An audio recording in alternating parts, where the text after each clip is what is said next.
Though we have all traveled many uncertain roads, we have always recognized something wasn't right. We searched high and low, yet our paths had never intersected. Our desire to seek truth, then to speak true, has brought us all together. That thing of ours is rooted in truth, because truth is the only unshakable foundation. In the greatest book, it states in John 8:32, "For ye shall know the truth, and the truth shall make you free." Truth is a powerful force. It is the foundation on which all great achievements are built, and the bedrock of trust and respect in any relationship. When we are rooted in truth, we can be confident that our decisions and actions are grounded in reality rather than in speculation or wishful thinking. The pursuit of truth is not always easy. It requires courage, perseverance, and a willingness to face uncomfortable facts. But in the end, the truth is always worth it. It allows us to make better decisions, to build stronger relationships, and to create a more just and equitable world. From politics and world events to entertainment and pop culture, we've got you covered. We'll explore our history and the stories that matter to uncover the truth that lies at the heart of each one. With our fingers on the pulse of the news cycle, we'll provide the insights and analysis you need to stay informed and engaged. As we stay rooted in truth and let the truth guide us in all that we do, let us be willing to listen, to learn, and seek out the facts, even when they challenge our own assumptions or beliefs. Let us never forget that the pursuit of truth is not just an individual endeavor, but a collective one. Only by working together With honesty and integrity, can we build a better future for ourselves And for generations to come. This is That Thing of Ours. How's it going, everybody? Thank you for joining us today on this Thursday, 10th of October, 2024. I'd like to thank each and every one of you for joining us on Facebook, YouTube, Twitch, X, Rumble, and Pill.net. And if you haven't already, please take a minute and give us that virtual hug. If you're over on YouTube or Rumble, hit that thumbs up. If you're over on pill.net, take that red pill. If you're over on X, smash that heart. And you mess me all up. I had to If catch you're up. on Facebook, you got plenty of choices. I was trying to say hi to people. I can't ever Oh, keep my up with it. goodness. I'd like to be able to. Hey, F. Clint. Hey, F. Clint. What's up, Hey, F. Clint? Aaron. What's going on, Aaron? Oh, goodness. F. Clint giving Aaron a hard time. What's up, number 2? Oh, God. Goodness gracious. Brother Bill in the house. What's up, Brother Bill? Lumpy and Eddie. Goodness gracious. This conversation Chachi's is hilarious. next. What's going on, Chachi? Chachi. Hey, Chachi. And then all the way down in the bottom. There's lots of conversation. Yeah, I mean, yeah, it was all sorts of conversation Lots going of on. conversation going on. It's kind of funny. Oh, goodness gracious. Anyways, while Kay's going through the entire conversation that was going on over Rumbled. There's Renee. No, there's Renee. Hey, Renee, what's going on? There's Mike. What's going on, Mike? How was I don't that wanna shower, miss- sir? Don't want to miss anyone. There's Miss Bethany Ann. Bethany Ann. Goodness. And I know Lightspear. Yeah, Lightspear's good. Is Lightspear already over there? He's not Oh, slacking yeah. like he did yesterday? No, he's not slacking. What's going on, Lightspear? Yeah, he said 1 out of 3 Harris supporters are just as stupid as the other 2. I was driving home today and I saw somebody had a Harris Walls sticker, and like I don't know if they didn't know how to put the sticker on or if the quality of the sticker was just as good as the candidates, but it was like only this much was like stuck to the car, so it was flapping in the breeze, and it was like, how appropriate is that? It's like Wow. even the sticker sucks. Yeah. Best shower ever. I bet it was, Mike. There's Lightspear. What's going on, Lightspear?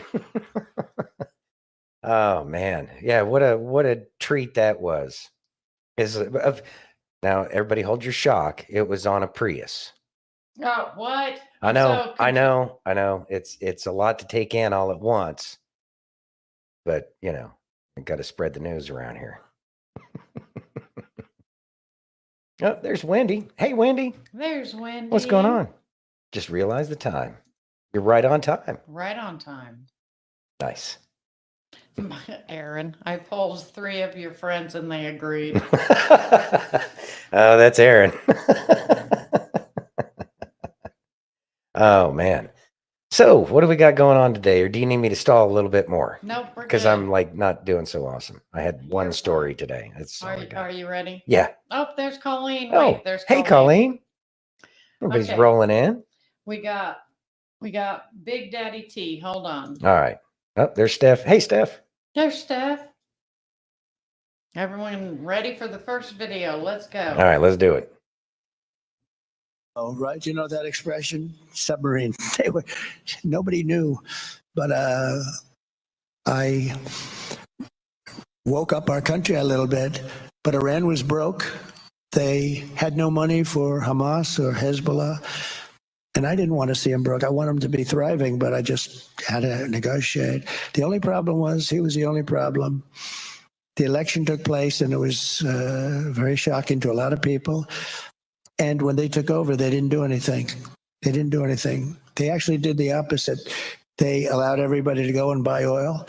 They allowed everybody to do all of those things, and Iran became very wealthy again. They now have $300 billion in cash. They're very wealthy. They control Iraq, which was a stupid move, going Iraq. I remember I said, don't do it, don't do it, don't do it. But I said it as a civilian. Then they did it. I said, okay, you've done it. Keep the oil. They didn't do that either. So we go in, we blow up countries, and then we leave. We got nothing except dead people all over the place on both sides. How stupid are we? That was a Cheney deal and a Bush. How stupid are we? Not just Democrats.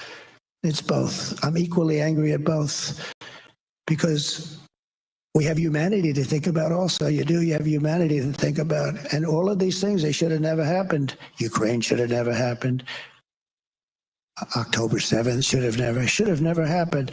If you had smart people at the White House that knew something, a little bit of something, it wouldn't have happened. Think of the world, how different it would be. You wouldn't have Ukraine, Russia. You wouldn't have had October 7th. You wouldn't have this horrible thing that's going on. You wouldn't have had inflation. You wouldn't have had the worst, most embarrassing day in our history. We were leaving Afghanistan. I'm the one that got him down, but I would have kept Bagram. You know why I would have kept Bagram? It was 1 hour away from where China makes its nuclear weapons. 1 hour away. So you see, the ideas and the policy are important, but the most important thing of all is the messenger. Because I could give that same message to a stiff, and it wouldn't resonate at all with the other side. You have to have the right messenger.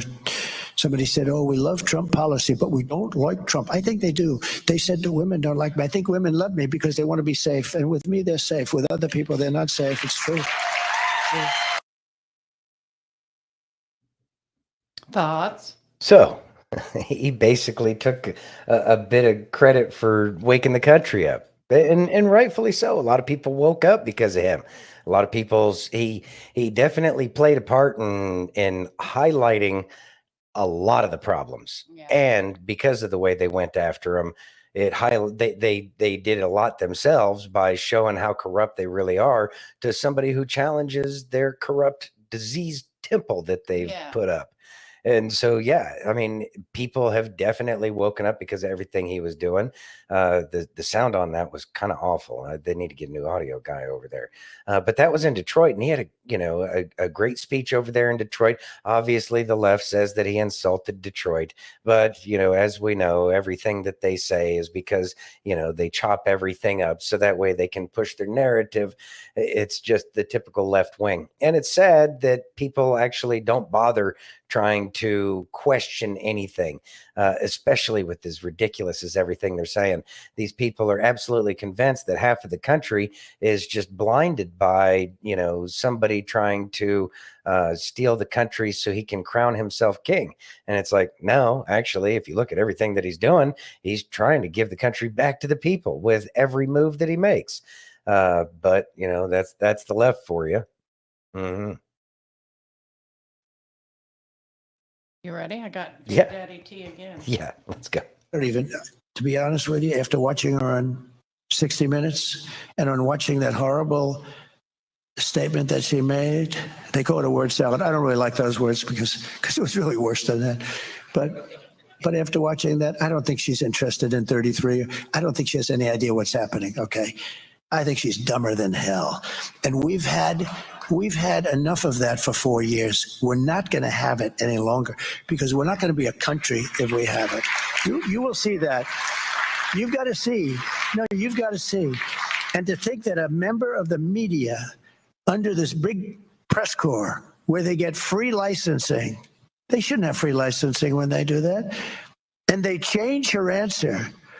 They take it out, throw it away, and put in a totally different answer in order to protect her, and they get caught. CBS should lose their license. You know, they have a license. They have a license which is worth billions of dollars, and they pay nothing. All of these networks, they're all crooked as hell. You saw that with ABC. They go after me, not her. They go after JD. How good is JD doing? Isn't he doing good? Thoughts? All right. You know, that 60 Minutes interview, obviously, that's something that's very important. The fact that they got caught lying, show again, hold your shock. The press got caught lying. 60 Minutes of all places. I remember when I was a kid, they got caught lying because there was some kind of gas tank issue with like the Chevy trucks, if I remember correctly, back in the 80s. And they got caught putting off a pyrotechnic underneath it to make sure that the truck caught on fire. You don't remember that one? I remember that one distinctly. That was like, God, it really was. It was like in the 80s. I mean, 60 Minutes has been lying for so long. I think it was 60 Minutes. There was somebody, of course, then again, it could have been Brokaw or any number of them, whatever it is. So they continue to show who their true colors are. They show that they are definitely stumping for one side. They kind of made it look like they were actually grilling her pretty hard in that 60 Minutes interview. I mean, but I got something about Walls. He went on too. Oh, did he? Oh, jeez. I'm sure that's just as fabricated as the Kamala interview is. Yeah, it's just part of their regular games. What can you do about it, though? But with that being said, Trump just brought up the thing that they don't pay anything for these licenses to air on like the airwaves, and I think that that's something that Trump is bringing up that's very important. They're supposed to not be biased. That is the agreement, that they don't pay a penny because it's a public interest kind of thing. And so this is going to be the start of that communication that this country has, in terms of they're getting this stuff for free when everybody else would have to pay for it. They're supposed to be unbiased, yet they have done nothing but show their bias. And they've been doing that for oh so long anyways, even when it was completely contrived. They did that, but now there's actually somebody that's telling the truth. They don't like it. That's why they're trying to go after him, because they know once he gets back into office, they're going to have to pay the piper. And that's exactly what needs to happen. So that way the American people can at least have a chance to have real information to make real decisions, moving forward in the future. So that way we can actually, be Americans again. Anyway. How about some Tucker? Yeah, we could use some Tucker. This is interesting. Okay. It's in the description, but Sam Brinkman, whatever. Oh, Sam Bankman-Fried? Yeah, wanted to pay Trump $5 million not to run. Ready? Yeah. What did they think of Trump? They did not like Trump. Oh. They had this wild idea to try to pay him off to not run. And I just said, I don't want to be a part of that. Wait, what? I think it's quoted in some news. They had this idea to try to pay him $5 billion to not run. Who's they? Him and his brother Gabe. And there was like more of these sort of EA political strategist people. That would be election interference and bribery, as far as I know. Yeah, I wasn't involved in it. Are they facing charges for that? No. Oh, because I think in a first world country, bribing people in the political system, including not to run, would be a felony, like a major felony. That would be subverting democracy, I think would be the term we'd use. Yeah, that makes sense. Yeah. So, but no charges there. Yeah. Interesting. Were you aware of that at the time? It had come up, and I just said I don't want to be a part of this. Like, please. I also wanted him to win, So I'm not. Yeah, I want him involved. Did they know that you disagreed politically? Yeah. Thoughts? He said that they were going to bribe him $5 billion. Whistleblower Ryan Salame? Okay. I don't know how to say Yeah, his I've last never name. seen him before, but He was whatever. a- Obviously, he was a whistleblower. he was a whistleblower. Okay, and that makes sense. Yeah, and I'm sure that he's played a fairly critical role in the taking down of Sam Bankman-Fried. Yeah. And then clearly it shows the corruption. Surprise, surprise, nothing's come about that. But that's as of right now. The fact that that whistleblower came out, this is the information that's come up.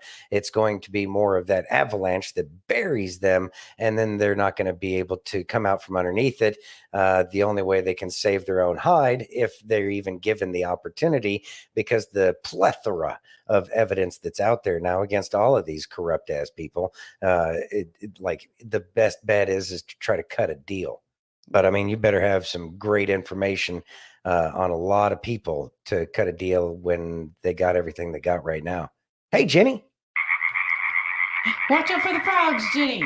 Oh, watch out for the frogs, Jenny. Well, he was talking about Sam. He was talking about Sam. Yeah. Yeah. Yeah. Yeah, it was. Yeah, I hadn't heard that guy's name, but so that that's the was the whistleblower against Sam. whistleblower, yeah. Okay, yeah, that makes sense. You ready? Yes. How about some Kelly? Okay. Hey, do you feel stuck today? Maybe not just today, maybe for a long time now. Like you've been praying to God, crying out to him even, and it feels like he's forgotten you. Feels like maybe he doesn't care. It feels like he's meeting the needs of everyone around you, but not you. Look, if that's you today, let me share some biblical truth with you that can change everything. So let's start by putting some puzzle pieces together. In Philippians 2, the Bible tells us to do nothing out of selfish ambition. Rather, everything we do should be to build up others, to look for ways to bless and encourage others instead of ourselves. We also know Matthew 6:33, which says, "But seek first his kingdom and his righteousness, and then all things will be added to you." Yeah, Kelly, I know those verses. How are those going to help me get unstuck? Oh, I'm so glad you asked. You see, when the Bible tells you to seek first his kingdom and his righteousness, what that's telling you is your focus should never be on you. You see, for those of us who feel like we're stuck, the majority of our time is spent focused on our issue. God, this is what I need. If I could just take care of this issue in my life, then I would be in a better place. Me. You see what I'm saying? When our focus is on our issue, that is us building our kingdom. However, what Matthew 6:33 told you is, if you will seek to build his kingdom, then all those wants and needs and issues in your life, he will take care of that for you. Well, Kelly, come on. I don't know about all that, man. You're saying I just focus on Jesus and then he fixes me, takes care of me, provides for me. Maybe you don't know what I've done. I don't deserve to be treated like that, man. Look, you might feel that way today, but let me remind you of something. It said, seek first his kingdom and his righteousness. And what is righteousness? To be in right standing with God. You see, the Bible says nothing about you and your right standing with God because you don't have any. You and I, on our own, could never be in right standing with God, but Jesus is. And he who knew no sin became sin, so that we who had no right standing with God could become in right standing with God. Oh, are you catching this? You're right. You don't deserve it, but you get it anyway. It says seek his kingdom and use his right standing to do it. And if you will do that, he will take care of all of your needs. You see, this is the problem. When we focus on our needs, we get in the way. Our God is a gentleman, my friends. And if you want to fight your battles, and if you want to try to fix your life, he'll let you. But please understand, if you're using your hands to work on your life, you've tied God's hands behind his back. Nah, Kelly, that doesn't sound right. That's not biblical. Oh, really? Please quote me the scripture that says you and Jesus are going to tag team your problems. Quote me the scripture where Jesus says, you got this, bro. I can wait. They don't exist because God never asked you to do it. He said he will fight for you. He will provide all your needs. Your job is to hand the needs and problems to him. You see, we get in our own way. If we will tie our hands behind our back, that's when God starts working in our lives. Which brings us back to Philippians 2. That said, do nothing out of selfish ambition. Rather, look to build up others instead of ourselves. You see, when you put these two verses together, what this is telling you is your job is to go be the hands and feet of Jesus in someone else's life. Take the focus off of your life, because you know, based on Matthew 6:33, that God is taking care of all your needs. And since I don't have to worry about my needs, that gives me all the time in the world to help you with yours. You see, the truth is, Jesus still heals today. He still provides today. He still speaks today. But he chooses to do that through me and you. If God wants to bless Jimmy across the street, there has to be a believer who raises their hand and says, God, send me. God, you can use me. You see, my friends, when you are focused on being the hands and feet of Jesus, you have no time to focus on you. When Jesus saw people hurting or in need, the Bible says he was moved with compassion. We should be too. So let me encourage you today. Shift your focus. You focus on getting as close to Jesus as you can, becoming more and more like him every day, and then allowing him to use you to be the hands and feet of Jesus everywhere you go. When you do that, it won't be long, my friends, until you realize I'm not stuck anymore. I'm walking in the freedom and joy and peace of Jesus Christ because I'm seeking his kingdom and I'm using his right standing. And now God's meeting all of my needs. And think about that for a minute. But, sir, So we're supposed to bless and encourage others. We got to build his kingdom first. Yeah, Kelly K is awesome, Aaron. We have to bless and encourage others. And so when we're busy doing work to help other people, it's kind of one of those things where we see things just start working out for us. It's again a faith building exercise, and that by worrying about things other than ourselves, the energy, I guess, is freed up. So that way, while we're doing something else, other things can happen because we're not plugging up the airwaves with whatever energy, frequency, and vibration that we're putting out. And it's kind of how all of that plays together in my mind. And I have noticed that. I have observed that.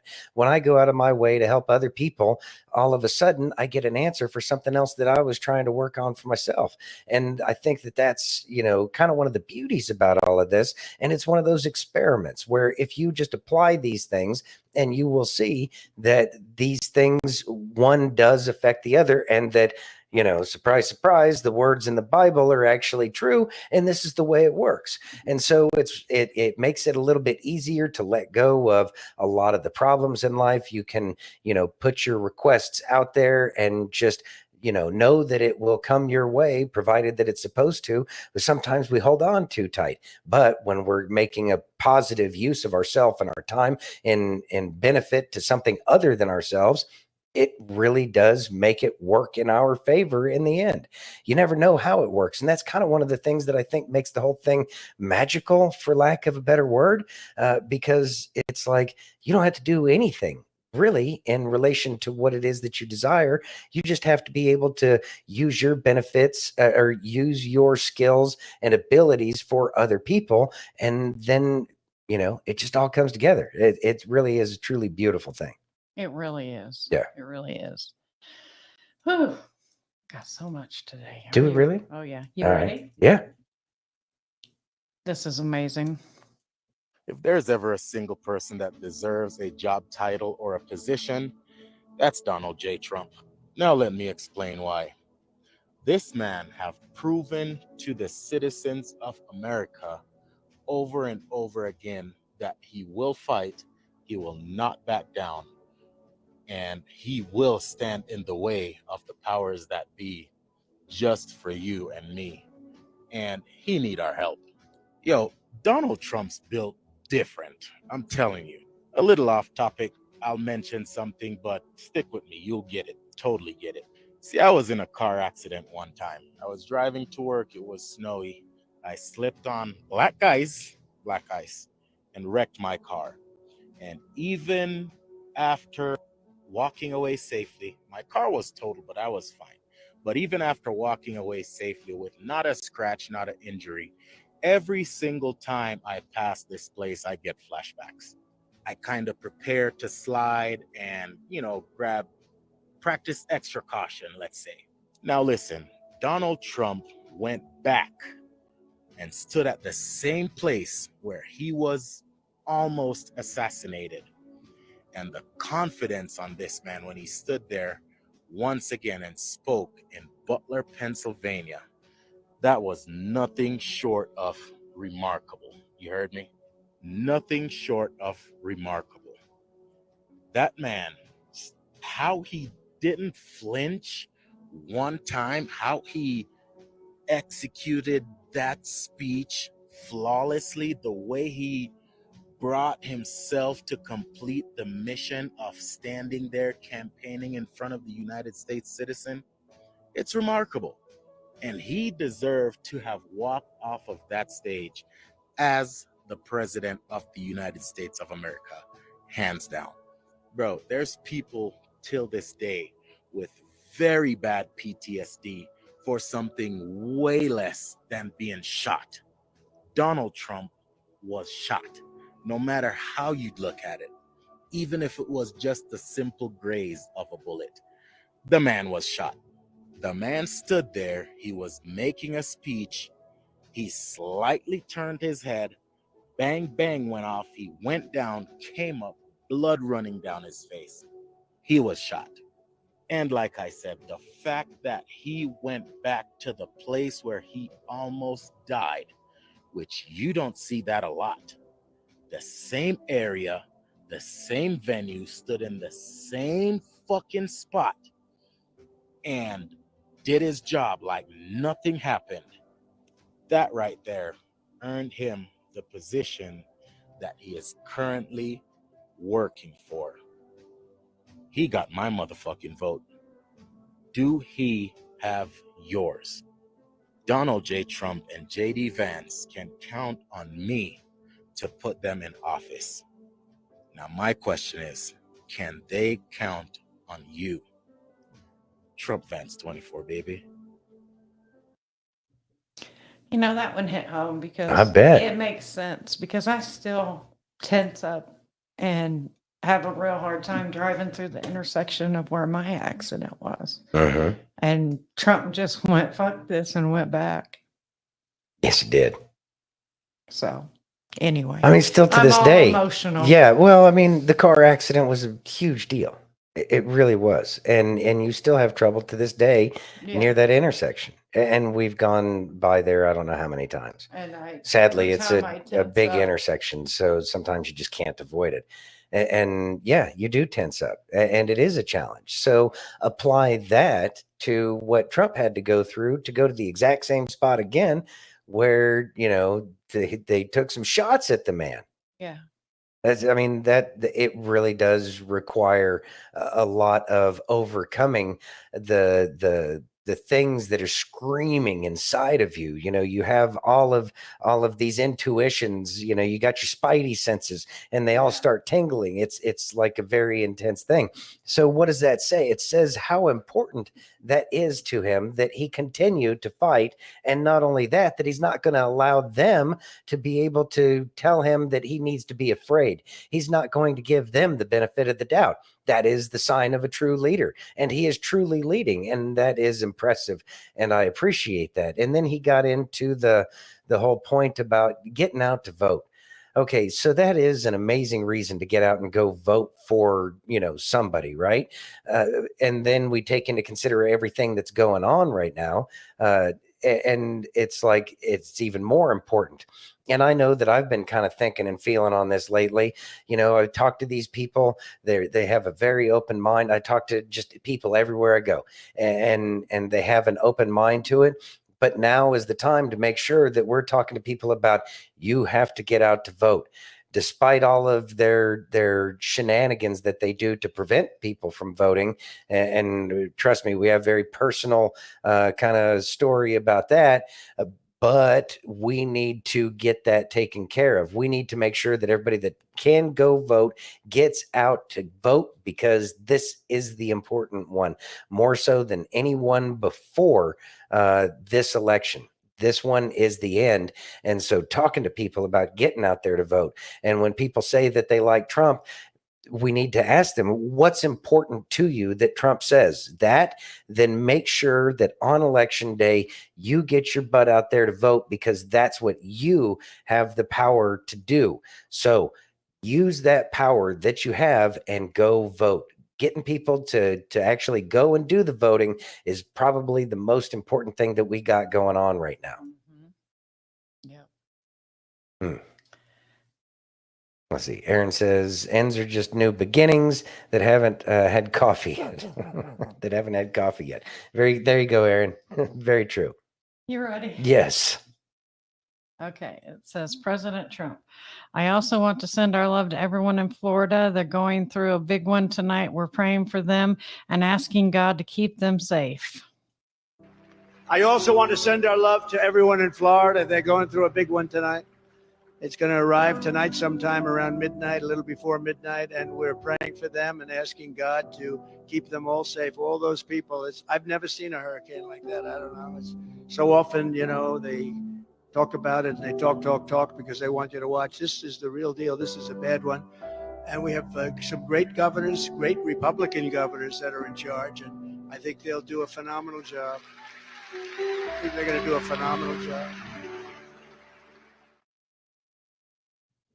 He's so amazing. He is amazing. And the fact that he put all those linemen in his hotel down in Miami, I mean, obviously the storm has passed. I'm sure that they're already out there getting the grid back up, because I know there's millions of people without power. My daughter, it's just, there's Shauna, so many people without power right now. We have so many friends, people I serve with.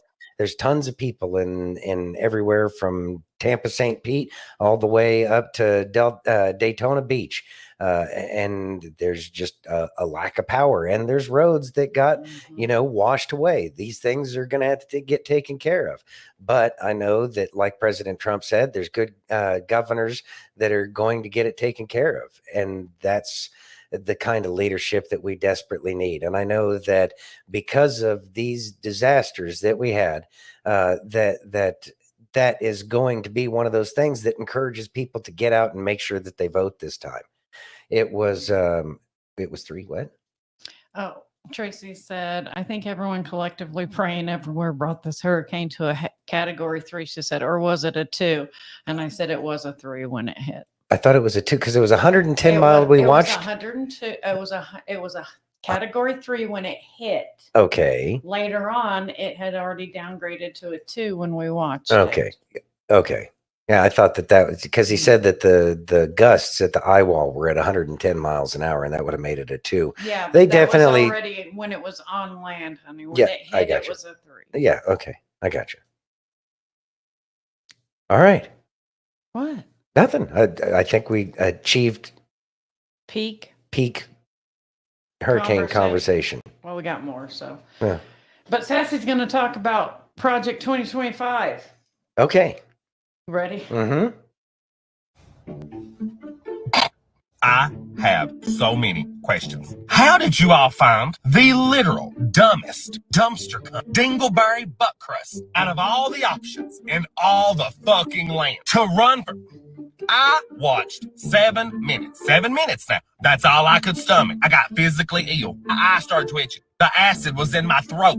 I got a leg cramp. I almost vomited. 50-11 lies in 7 minutes. The North Carolina rally today. My blood pressure was lava over lake of fire. What do we have to do to get you all and this stupid bitch to under-fucking-stand basic fucking English that Donald fucking Trump don't got dog shit to do with Project 2025? How hard is that to comprehend? If she wasn't lying, she'd be dead. To be honest, she probably told more lies, but it was really hard to understand her because of that fake fucking accent. Welcome, North Carolina. We love you, North Carolina. Yeah, collard greens in the bathtub. You better thank the Union Monkey, yeah. That's funny. I didn't hear none of that fuck shit at the debate. But that's beside the point. What do we, as American citizens, have to do for y'all lefties? Do you need a smoke signal? Do we need to send you a telegram? You need one of them messages on a plane to go by? Do you need a fucking 6-week course on how to not be a stupid fucking fuck? Your own news outlets have fact-checked you all. CNN has corrected you all. I'm not sure how many more times or how many more ways it could be said. Trump has nothing to do with Project 2025. Yet every single fucking time you fucking liberals open the stupid fucking hole in your stupid fucking face, or your stupid fucking candidate opens her fucking stupid hole in her stupid fucking face, that's all you can stupid fucking say. How are you all this fucking stupid? Are you too lazy to Google? How do the connections not connect? Do I need to drive you the answer? Y'all about to listen. I would rather at this point take myself to the train station and come back without me. I would rather wipe my ass with a porcupine's back. I would rather snort mayonnaise. I would rather be run over twice, backed up, and run over again. Catch a shotgun shell with my teeth mid fucking flight. We need a new word besides dumb, besides stupid. Y'all on the left have invented a new fucking level of idiot. DAF, dumb as fuck, don't even cover it. Y'all are clinically fucking brain dead. Beep. I have never seen nothing like it in all my time on this earth. Y'all are so dumb, oxygen gonna start rebuking your cells. Demons won't even possess you because they won't figure out how to get out. How can a group of people claiming to be so smart be this stupid? Look, I'll do a lot of shit for y'all to bring you all a different perspective. But after today, one thing that I would never subject myself to again, watching Kiki in action. I know you don't ask me to do it, I'm just letting it be known. I almost started drooling. I felt the most critical areas of my brainstem die just at the sound of her fake ass voice. I would rather castrate myself with y'all's granny's dull ass dentures. This heifer needing Ripley's, world's dumbest catchphrases. If she ain't saying Project 2025, she's saying turn the page. If she ain't saying turn the page, she's saying new way forward. I would rather beat my own brains out with a coconut, eat a fucking brick, snort brick dust, and to suffer one more second of these cray-cray liberal bitches. Holy fuck. I think he was upset. Yeah, he's upset. He's kind of all over the place. So it started out with the Project 2025, and I'm looking at this thing. Yes, that got me too, Mike. Which part? Oh, wipe my ass with A porcupine's back.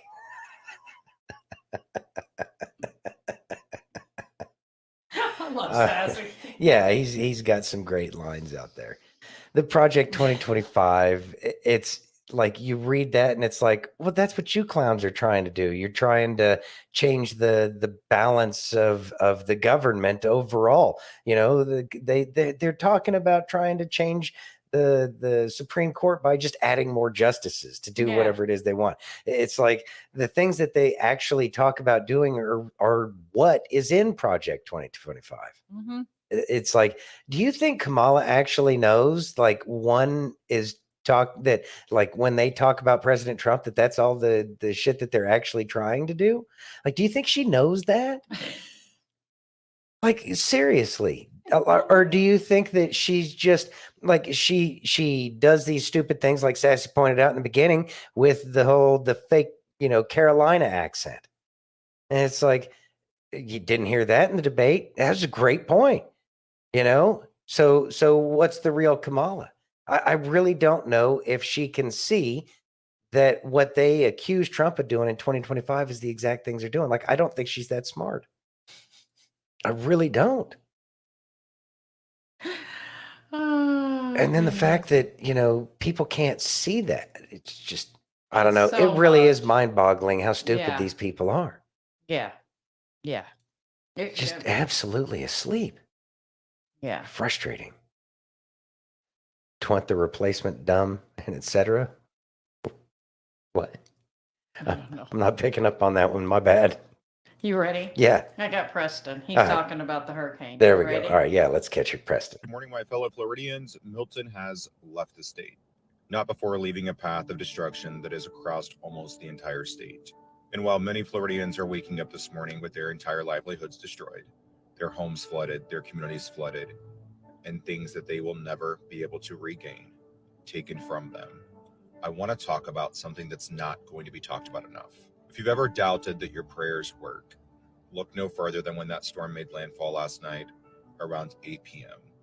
And then the quick change in that pattern was nothing but the hand of God, and nobody will ever convince me otherwise. I watched and heard from some of the greatest meteorologists in this world who made comments like, this is unprecedented. We've never seen this before. We cannot explain what's happening. Now, while Milton still made landfall at an extremely strong Category 3, it was much different than the anticipated Category 4 just hours before. But what was most impressive is once Milton did make landfall, how the storm changed and began to form into something that, quite frankly, none of us have ever seen. Not at all to downplay the effects of Milton, because make no mistake, Floridians will suffer for months to come on what Milton has brought to them. But Milton could have, and based on all models, should have been much worse. And so to all those who fell to their knees and began to pray for the state of Florida, and began to pray for the storm to be dissipated, downgraded, pushed out to sea, those things did happen. Milton moved at a much quicker rate than what was anticipated. And as of 8:15 a.m., Milton is now off the coast of Florida, out of the state. It was not expected to be that way. Now, with the quick dissipation of Milton over the state of Florida, what that did do was bring unprecedented rainfall amounts to almost the entire state, which was not expected initially based on the forecast. While the west coast of Florida most certainly will need extensive help in the hours, days, and weeks to come, don't forget about those in Central Florida who were inundated with rainfall like none other, as well as those on the East Coast, as Milton was exiting the state this morning that was faced with unprecedented storm surge. Governor DeSantis and his team have already begun search and rescue efforts as early as 2 a.m.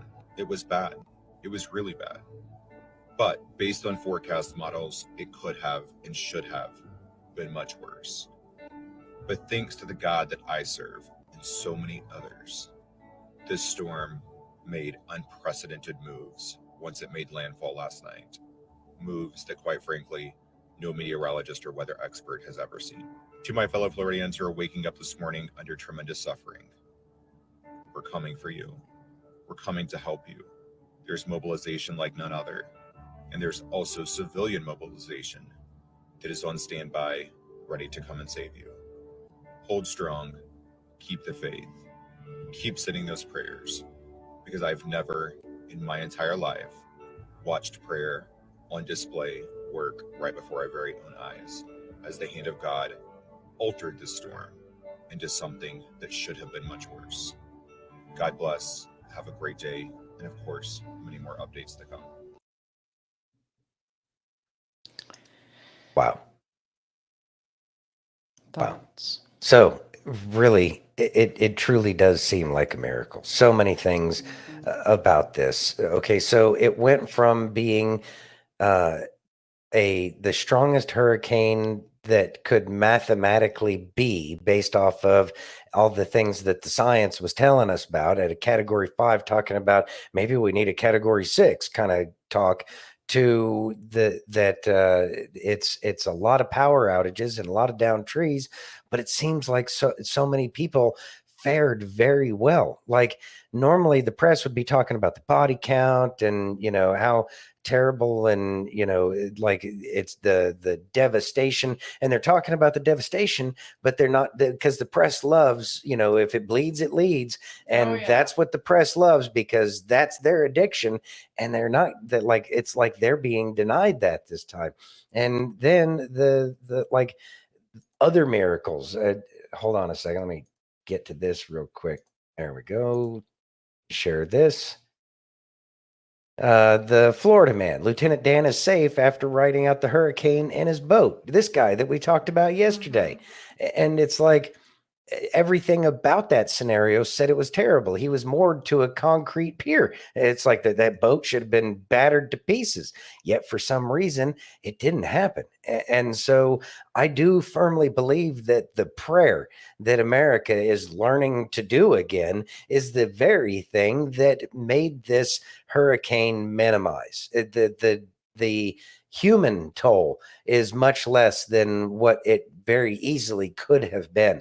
I truly believe, like the last hurricane, I think a lot of people caught a lot of people sleeping. You know, it's a hurricane going up, you know, coast of Florida, you know, into the Gulf of Mexico. What a surprise. but I think that these are the things that we forgot. And so sadly, because of the amount of devastation that happened, it really woke a lot of people up. Oh, we need to be praying for these kinds of things. And so many people were praying. So many people were putting their heart, their focus and their attention into wishing and praying for a better outcome than what it looked like it was going to be. So we can count this one as a miracle as far as I'm concerned, because it should have been a lot worse. Everything about it said it should have been a lot worse, but it looks like it just kind of lost a lot of what it could have been. I know that there were records broken with like over 50 tornadoes, that night. But it's like there's miracles everywhere, despite the amount of destruction that was very possible and probable from all of this. It's amazing. Yeah, I was wondering about Lieutenant Dan too, Mike, but apparently he made it. You see what Bill says? Brother Bill says he went through Helene safely too, and said God told him to stay on his boat.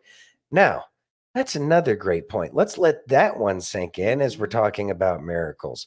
This You see what man Wendy says? clearly, well, I guess we'll get to Wendy first.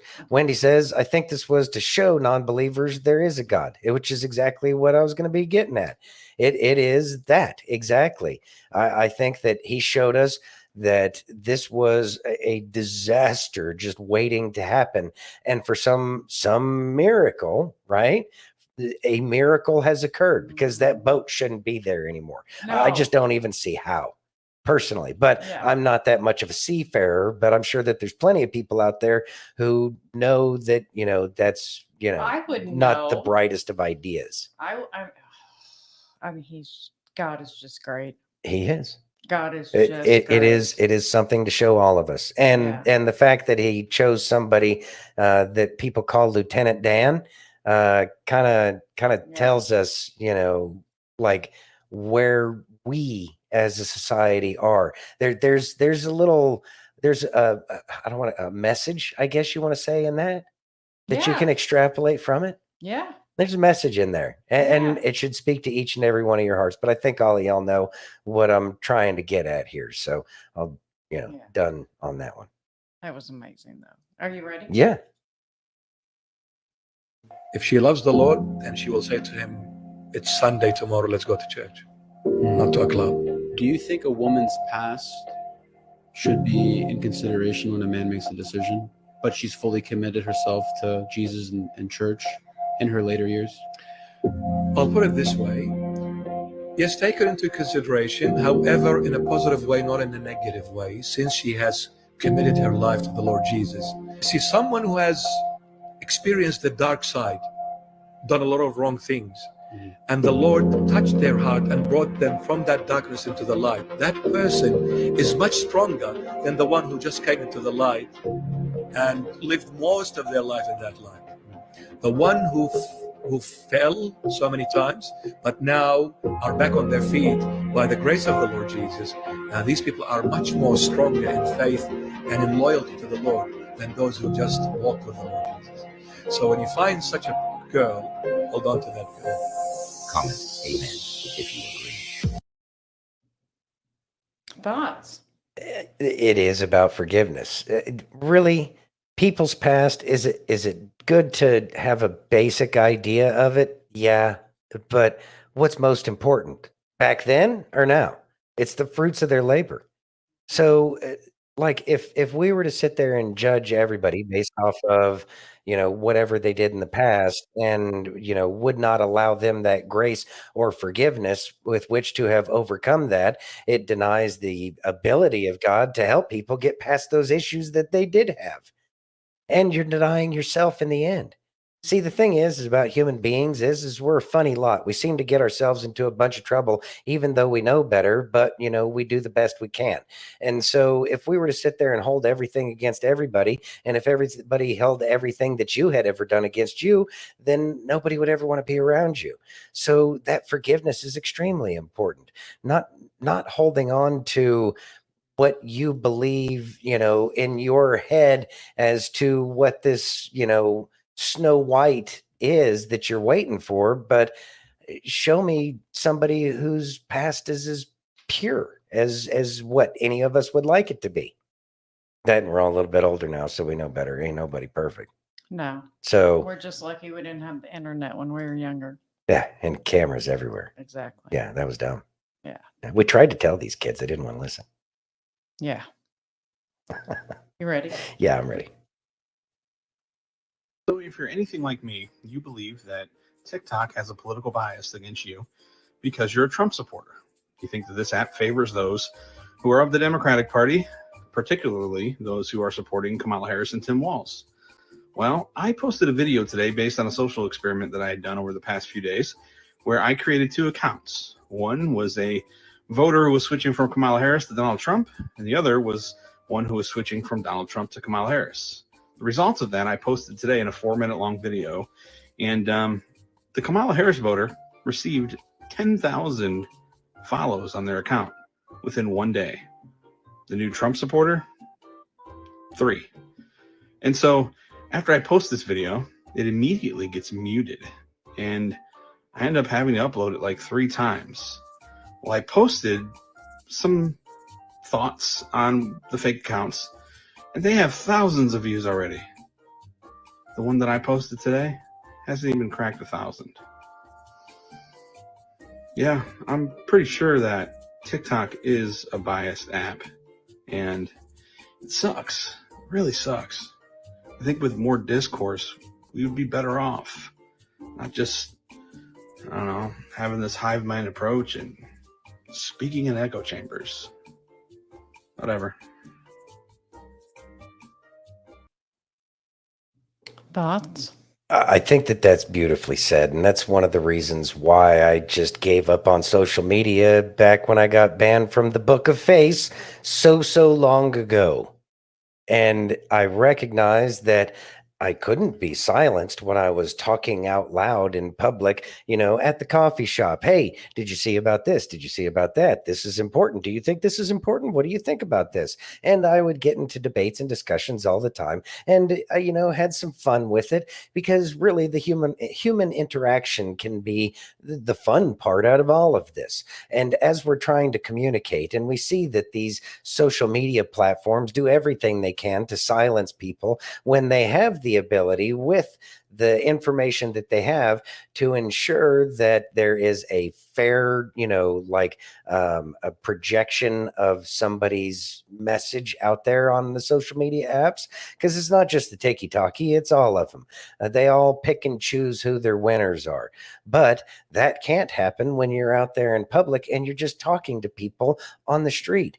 That's why I take the opportunity to talk to people in the class that I'm taking, and the class before, and everywhere. It's, it is an opportunity to get the information out there, and it's not silenced like it is online. Online really can be our worst enemy, just as much as it has helped us recognize or help get the word out that, there is a conspiracy afoot, right? And now I think it's important to integrate the both of them, both real life and online. I think that that's how we ensure that you are getting your voice out. Not everybody is, like that, and that's fine. But that human interaction, I would say, is probably a lot more important than the online interactions, because it isn't personal. You don't get that closeness. The same reason that they wanted people to stand 6 feet away. Well, our toroidal field is supposedly goes out 6 feet around us, so they didn't want anybody's energies mixing. Well, it's time to change that, and we need to reintegrate, because there's a lot of people that are still having issues back from the lockdowns. Like, a lot of people lost a lot of skills, and it's difficult, but we do need that closeness to other human beings. That is something that's very important. Sometimes it's difficult to find the groups that you resonate with, but that just means that you can find somewhere else where, your energies do match. And it can be a difficult thing, and it can be frustrating at times, but being able to talk to other human beings is much more rewarding in person than it is online. Exactly. Aaron says in 2020, also the 6-foot thing makes facial recognition easier for various 2020 AI programs. And I could see that happening as well. Yeah, it makes it very easy. Although I don't think that would have been a hindrance for the agencies that use stuff like that, because after all, they have damn near an unlimited budget. Yeah. Because we know they're not using it on us. Right? You ready? Yes. So the Trump fraud case went before the appellate court this week. And by the time it was over, the closing arguments of the Democrat lawyers was just them begging to not get sanctioned. So look, many people aren't aware that the Trump fraud case went before the appeals court this week. And if you don't know how an appeals court works, there are 5 judges that sit in judgment for these cases. And they basically let the prosecution and the defense both lay out their cases. And their job is to consider whether or not the case was worth hearing in the first place. And it went so badly for the Democrat lawyers that by the end of it, their closing arguments was just them begging to not get sanctioned. So they argued a ton of different things throughout this case. But the biggest thing was the judges kept interrupting them. They kept saying, hold on. Can you find me one other time in history where the person who took the loan was able to call the bank that they took the loan from, and then that bank showed up and said, we weren't defrauded? And the lawyers spent like 2 hours trying to find one little instance where it happened. But then the judges said, okay, let's try something else. They said, hey, have you ever prosecuted someone for lying about the value of a property when it resulted in the entire loan being paid back with interest? And again, they gave them like 2 hours to try to explain their case, and they still couldn't produce a single case where that had happened. And then the judges said, hey, you know what? We'll give you another shot. They said, have you ever seen an attorney general prosecute a case where there was no damage to the public? There was no damage to the person you said was defrauded, and there was no actual malice committed by the person who took the loan. And then they took another like 6 hours on that one. And by the end of it, the judges were like, so you don't have any instance of that happening? And then by the time they were done, the judges were like, I don't even know if this is a case that should have been brought. And they said, look, y'all might need to be sanctioned for bringing this case in a malicious manner. One of the judges actually said, I have come to believe that since a case like this has never been brought in the history of the country, not only New York, that you have only brought this case because the person was running for president, which would put you afoul of not only multiple regulations regarding the law, but would also run you afoul of electioneering interference. In fact, at the end of it, when they got to give their closing arguments, instead of arguing the value of their case, instead of arguing that like we should have been able to bring this case because of X and Y and all this shit, they actually just said at the end, we hope that the court will take into account that lawyers need to be able to bring cases like this without the threat of sanction.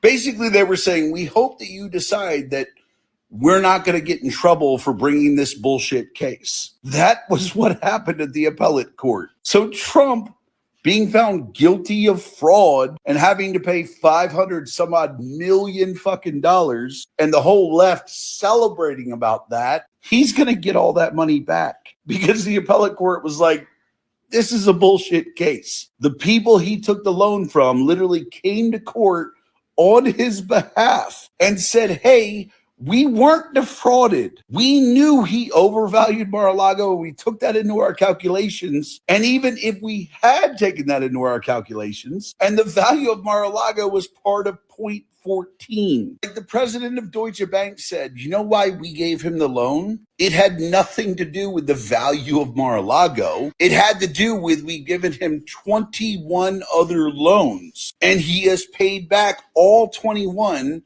with interest. We were giving him the loan regardless of the value of anything. And that's where the appellate court was like, how do you have a case? Deutsche Bank literally said we were giving him the loan regardless. And that's when they started begging to not get sanctioned. So yeah, that's what happened with the Trump fraud case this week. Going really well for the Democrats.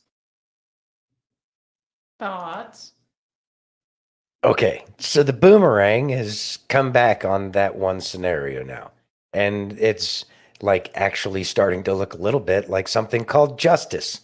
And that is encouraging.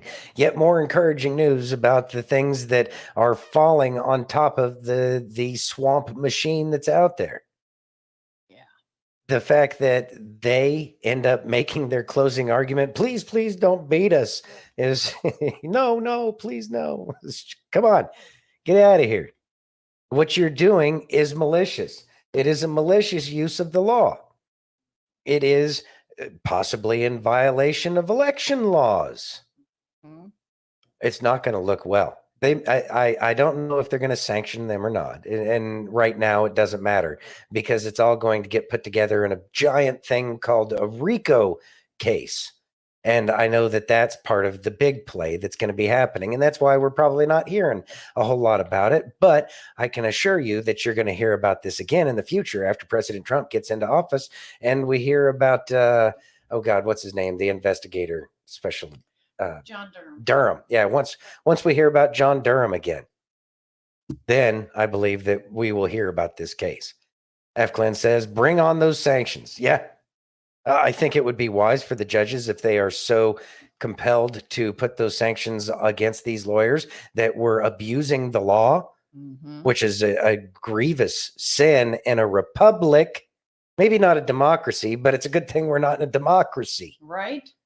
But in a republic that's based on law and the rule of law over people's feelings says that these lawyers should be held to account because they are perverting what justice really is supposed to be.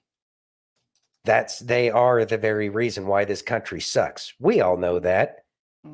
Too bad the TV, sheeps can't figure that one out. But they'll learn one way or another, or they'll just, I don't know, have to get some serious mental help in the future. Yeah, exactly. Which wouldn't be a bad thing for the rest of us. Exactly. You ready? Yeah. You want to read that? Elon Musk hilariously explains to Tucker his now deleted puppet post about Kamala and Biden. Ready? Mm-hmm. And I've been trashing Kamala nonstop. Oh, I know. Well, the Kamala puppet, I call it, the machine that the Kamala puppet represents. Yeah, she's irrelevant. I mean, she's not even. No. I made a joke which I realized I deleted, which is like nobody's even bothering to try to kill Kamala because it's pointless. What do you achieve? Nothing. No, it's totally Just find right. another puppet. Exactly. That's. It's no point in It's killing. deep and true, though. Nobody's trying to kill Joe Biden. It's It would be bless you. pointless. Totally. You actually put that up? Yeah. Now, some people interpreted it as though I was calling for people to Of course. Well, assassinate her, but I was like, no, even I was like, doesn't it seem strange that no one's even bothered to try? it's not worth it. I mean, There's an endless supply. yeah, like nobody would. It's absurd. It Like, could be anybody. Yeah. Nobody's gonna try to.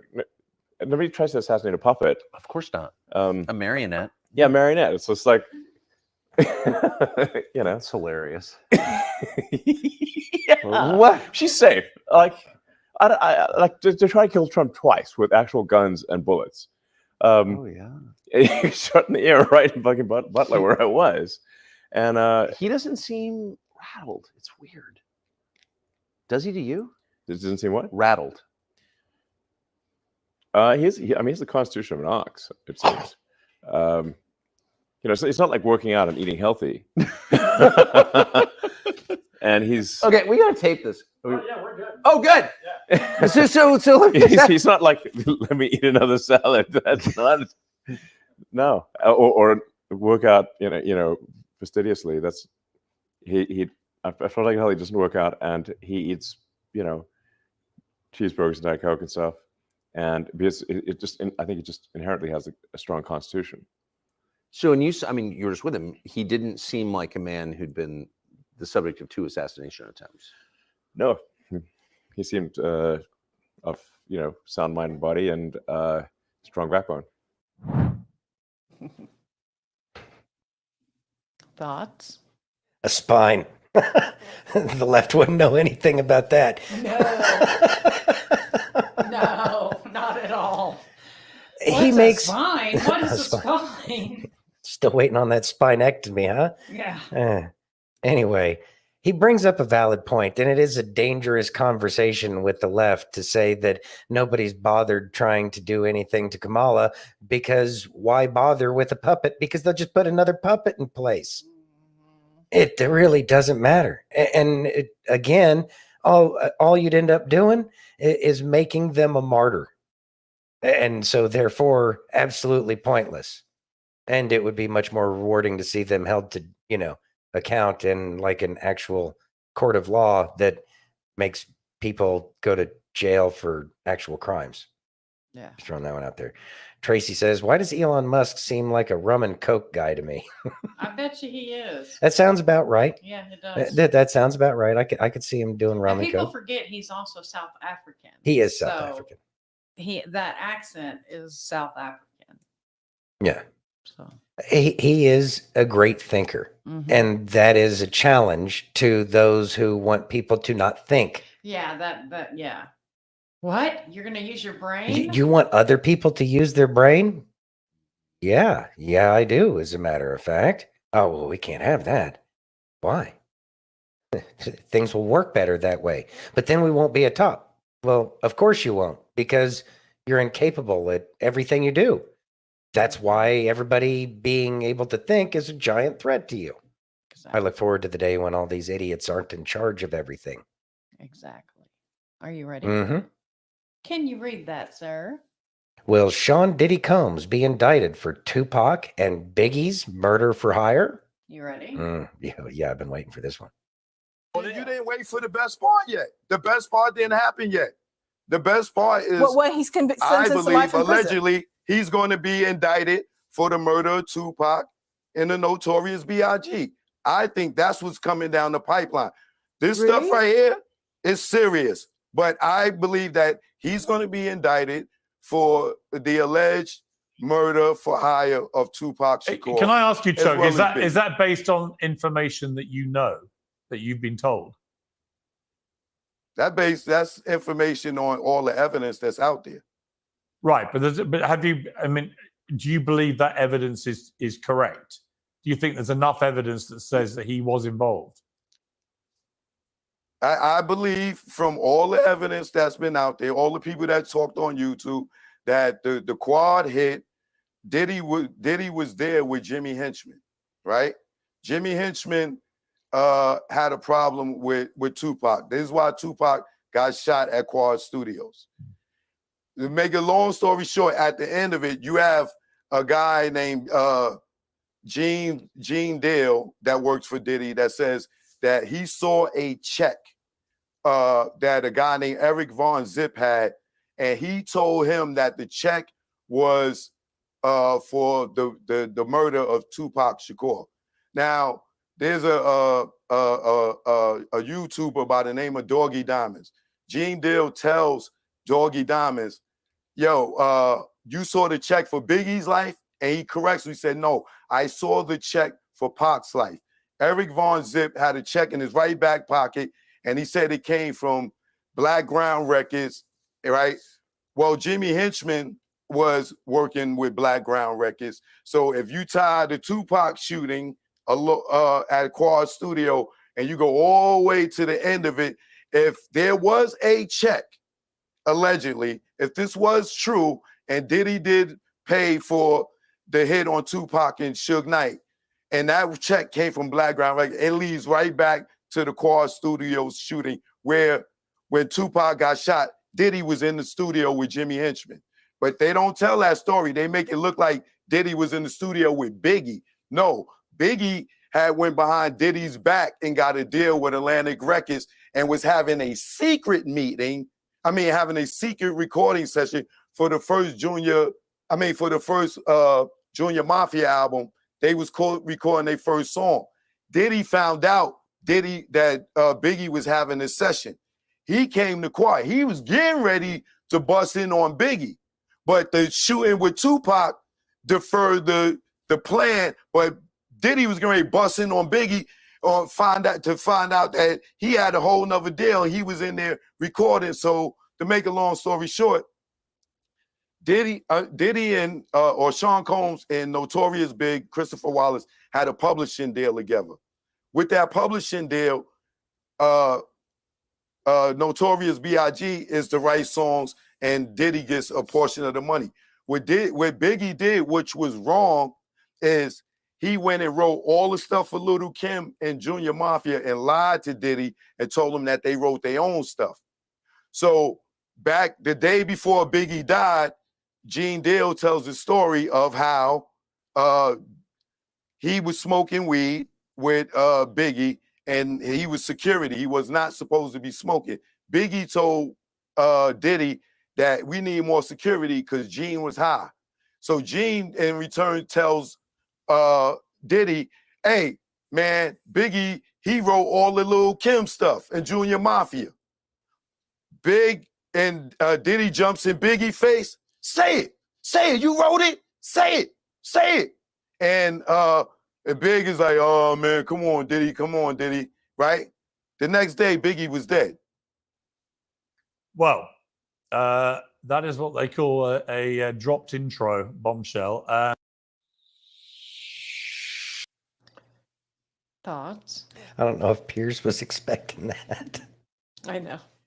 So, like being said over here in the comments, these rabbit holes with Diddy and everything, it's almost endless. You know what it's starting to sound like to me? It's starting to sound like there's a whole bunch of people who watched too many movies like Scarface and The Godfather and porn and mixed it all together and decided that that was the life that they wanted to live.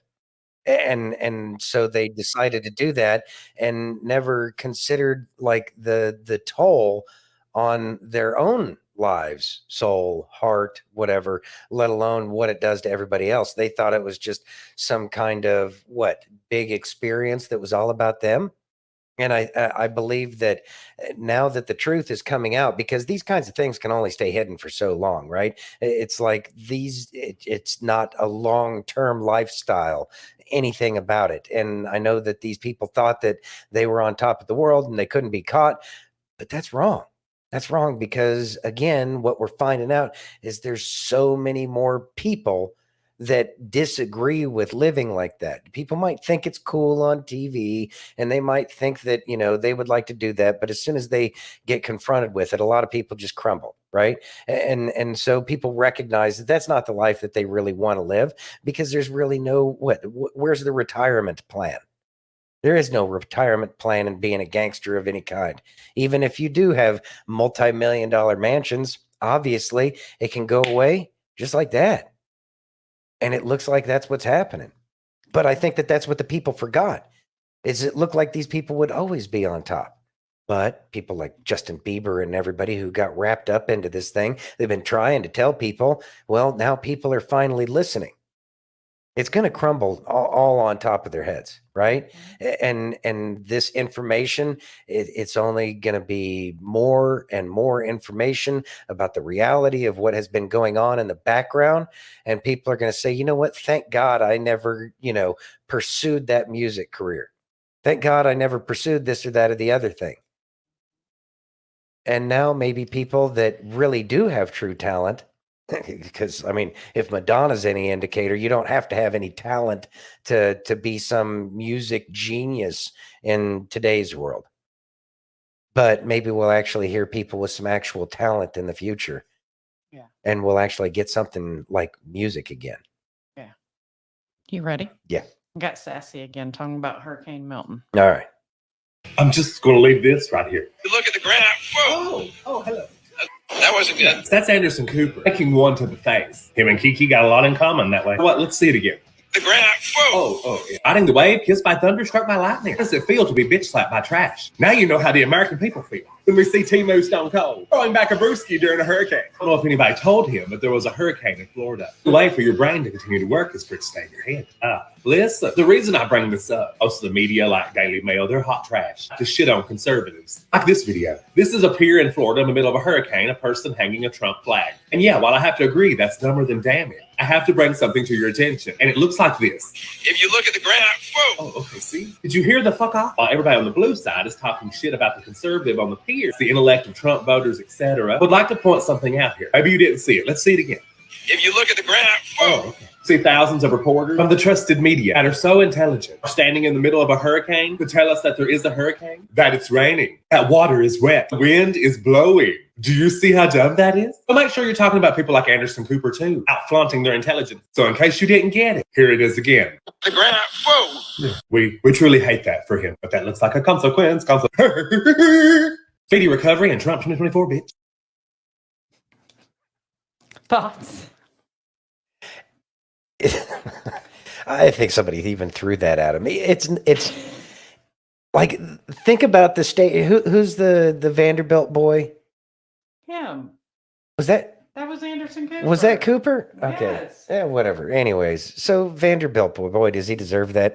Getting hit in the face that's, anyway. That's what Sassy was saying. I was missing that. I was trying to catch up with everything. Anyway, it's the point that really mattered the most to me out of the whole thing was the fact that it's like, why do you need to be out there? Like, what is the point?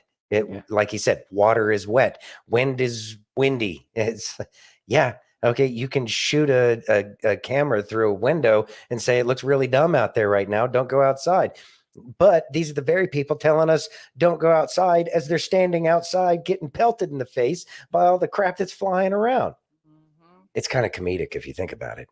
And really, if we just pay attention to what they're actually doing, we recognize it's not that bad. But that's also the exact same reason why we see that redneck in the background with, trying to water ski behind a truck or something like that, because what they tell us is a bunch of lies. And these kinds of videos are perfect for that. Tracy says, I don't mean to sound mean, but I wish it would have busted his teeth out. You're right. I mean, I hear what you're saying, Tracy. Yeah, those are the ones that, yeah. And Lord forgive me for thinking that one was funny, but I mean, they kind of asked for it. Can you read that? Tropicana Field roof blown off during Hurricane Milton. You ready? Mm-hmm.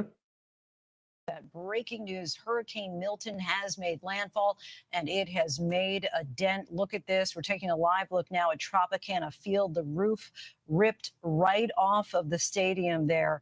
And this is just what we're beginning to see as we're starting to really get a sense of the extent of the damage there after Milton hit as a Category 3 storm with devastating winds and life-threatening storm surge at this hour. Conditions have deteriorated, obviously, when you see the roof just clean ripped off of the stadium there.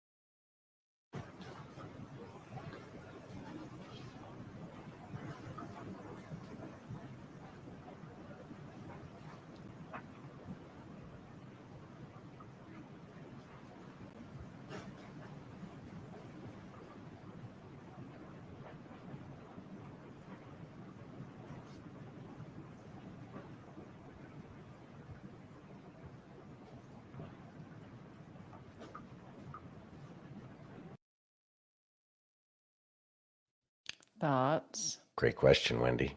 She says, I wonder how many tunnels are under that stadium.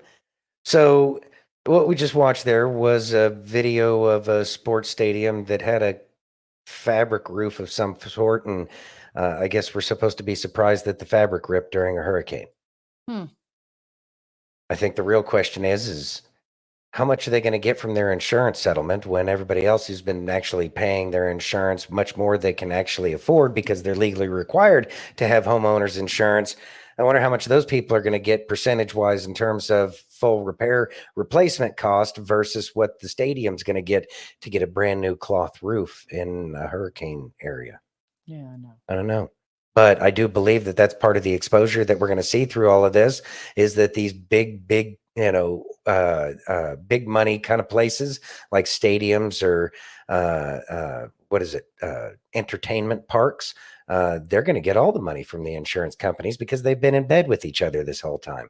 So that comparison and contrast is going to be something that we should really keep an eye out for, to show that the corruption that's been going on has been to screw us over as they take our insurance money that we've been paying to give it to the billionaire who doesn't need it because of his giant fancy stadium. Now, that stadium might actually be owned by Hillsborough County. I'm not sure. But either way, it would be nice if we got the same treatment that all of these other people and organizations got, even though we're just the little people who do all the paying for all of this shit. Exactly. But it still had power. Exactly, Steph. But that stadium still had power on. Now, why they needed the lights on, I have no idea, but whatever. Whatever. You ready? Mm-hmm. People seem to think they know why I'm here. Do you think I've come to give peace on earth? I've not come to bring peace, but a sword. I mean division, see? Within households and beyond. When someone chooses to follow me, it may mean that in one house, 5 will be divided. 3 against 2 and 2 against 3. Why? You see it with Raymond, her father. It is not my intention to divide families, but the cost of following me can mean that people will be hated by those closest to them because of their unbelief. Isn't honoring father and mother one of the commandments? Honoring your parents is one of the highest social and spiritual obligations, but it is not higher than following God. Whoever loves father and mother more than me is not worthy of me. We choose you over family. It is decided then? You will sign the letter and stand as my witness? Let's talk about the details after this trip and the completion of Shiva for my cousin. Thoughts? That was a little clip from Chosen there. Tracy says, I love this show. I watch it over and over again on Netflix. I know the lines of the show now. That's great. It's a great series. And I think that this is something that so many of us have a direct understanding of. And it may not be father or mother. It could be any number of people in your family, as we've chosen to pull away from what society tells us is right or wrong. It's one of those things where it's, does that help out? Or is it this one? Is that better? Okay, good. Anyways, helping out, Kay.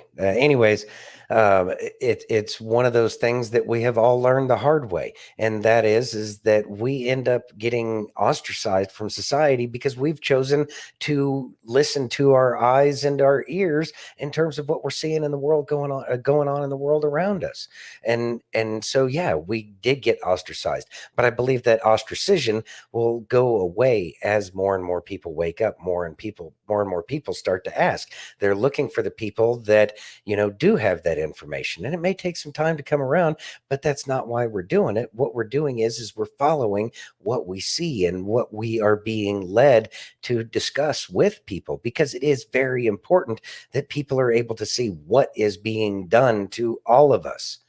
So if we get separated from those that we love, or those that love us, supposedly, I mean, if they loved us, they wouldn't cut us out of their life. But from those that love us, they cut us out of their lives. You know what? It's their loss. It's their loss, and we need to let it go. And we can't lament over it forever and a day. We need to focus on what is important to us. And when we choose to follow the truth and God, then that is, that is what we are supposed to be doing. So we should have absolutely zero regrets when it comes to that. Tracy says, subtitle said Kate. Who's Kate? It's Kay. It's Kay. They always do that to my name. Did they? Yeah. Hmm. Yeah. You ready? Mm-hmm. I have Sassy again, and he is talking about the Tim Walls. We need to just get Sassy on here as I'm much as you working play him. on All right, it. all right. Anyway, the 60 Minutes interview with Tim Walls. Yeah. Ready? Here we go. Bill Whitaker is a motherfucking badass. We'll call him Badass Bill. He has turned everybody's ass up this week. Tampon Tim was no exception. Debate with J.D. Vance, you said I'm a knucklehead at times. And I think you were referring to the time that you said that you were in Hong Kong during the Tiananmen Square unrest when you were not. Yeah. Is that kind of misrepresentation, isn't that more than just being a knucklehead? I think folks know who I am, and I think they know the difference We know you a damn lie. between someone expressing emotion, telling a story, getting a date wrong, I know your Elmer Fudd looking ass ain't trying to justify telling a big ass lie. by a other than a pathological liar like Donald Trump. Did that motherfucker really just try to say I lie last? That makes it okay. But I think it comes down to the question of Get him, Bill. whether you can be trusted to tell the truth. Yeah, well, Yeah, well, that's a fucking no, yeah. I can. I think I can. This is Guy Thomas the Train. I think I can. Oh, I say they're going to not lie or tell a lie. Pick one. Fuck. I will own up to being a knucklehead at times. We know, Tim. We know. Bill Whitaker basically told Timu Elmer Fudd, great value, Uncle Fester, sporting them affects her eyes, that he wasn't nothing but a liar. I love this man. Thoughts? He's been asking some real hard hitting questions. They've actually been asking a lot of the right questions, but the thing is that they're what did I do? Wendy said because your damn horse essence comment. What look? Tim Walz likes horse essence apparently, and he's what? just Okay, everyone. I need to let y'all know I have a terrible headache and my stomach is sick. And then Bill and Santino start talking about horse essence, and I'm over here trying not to throw up my dinner. Well, I figured that you would like put one and one together here and realize that I'm sick and tired of Tim Walz. If you're sick and tired of hearing about Tim Walz and his go drinking over- problem, I then have to I'm go gonna- over the news, sir. I have to go over the news. See, I'm eating. Y'all always do this when I'm eating. That's what Wendy says. My bad, Poor Wendy. Wendy. My bad. We had such a great conversation with Wendy last night. We She's did. awesome. She is awesome. Oh my God. Yeah, I want to throw up. Well, Yes, just like two brothers aggravating their sister. Chachi, no more Walz videos. are y'all ready? Yes. Forget it. We're moving on. Good, because I'm over we're gonna Tim talk Walz We're going to talk about Noah. and horses. balls. William Boyd. A horse is a horse, of course, except when it's Timmy's date for the evening. We're moving on. You're not going to believe this. NOAA has contacted the North American Power Grid and FEMA, warning of a possible severe geomagnetic storm taking place Thursday or Friday. That's tomorrow. I'm recording this at 11 o'clock on Wednesday night. That's tomorrow or Friday. I'm meteorologist Todd Gross. Let's talk about what it means for you in terms of not only the power grid, but the potential for a major aurora borealis.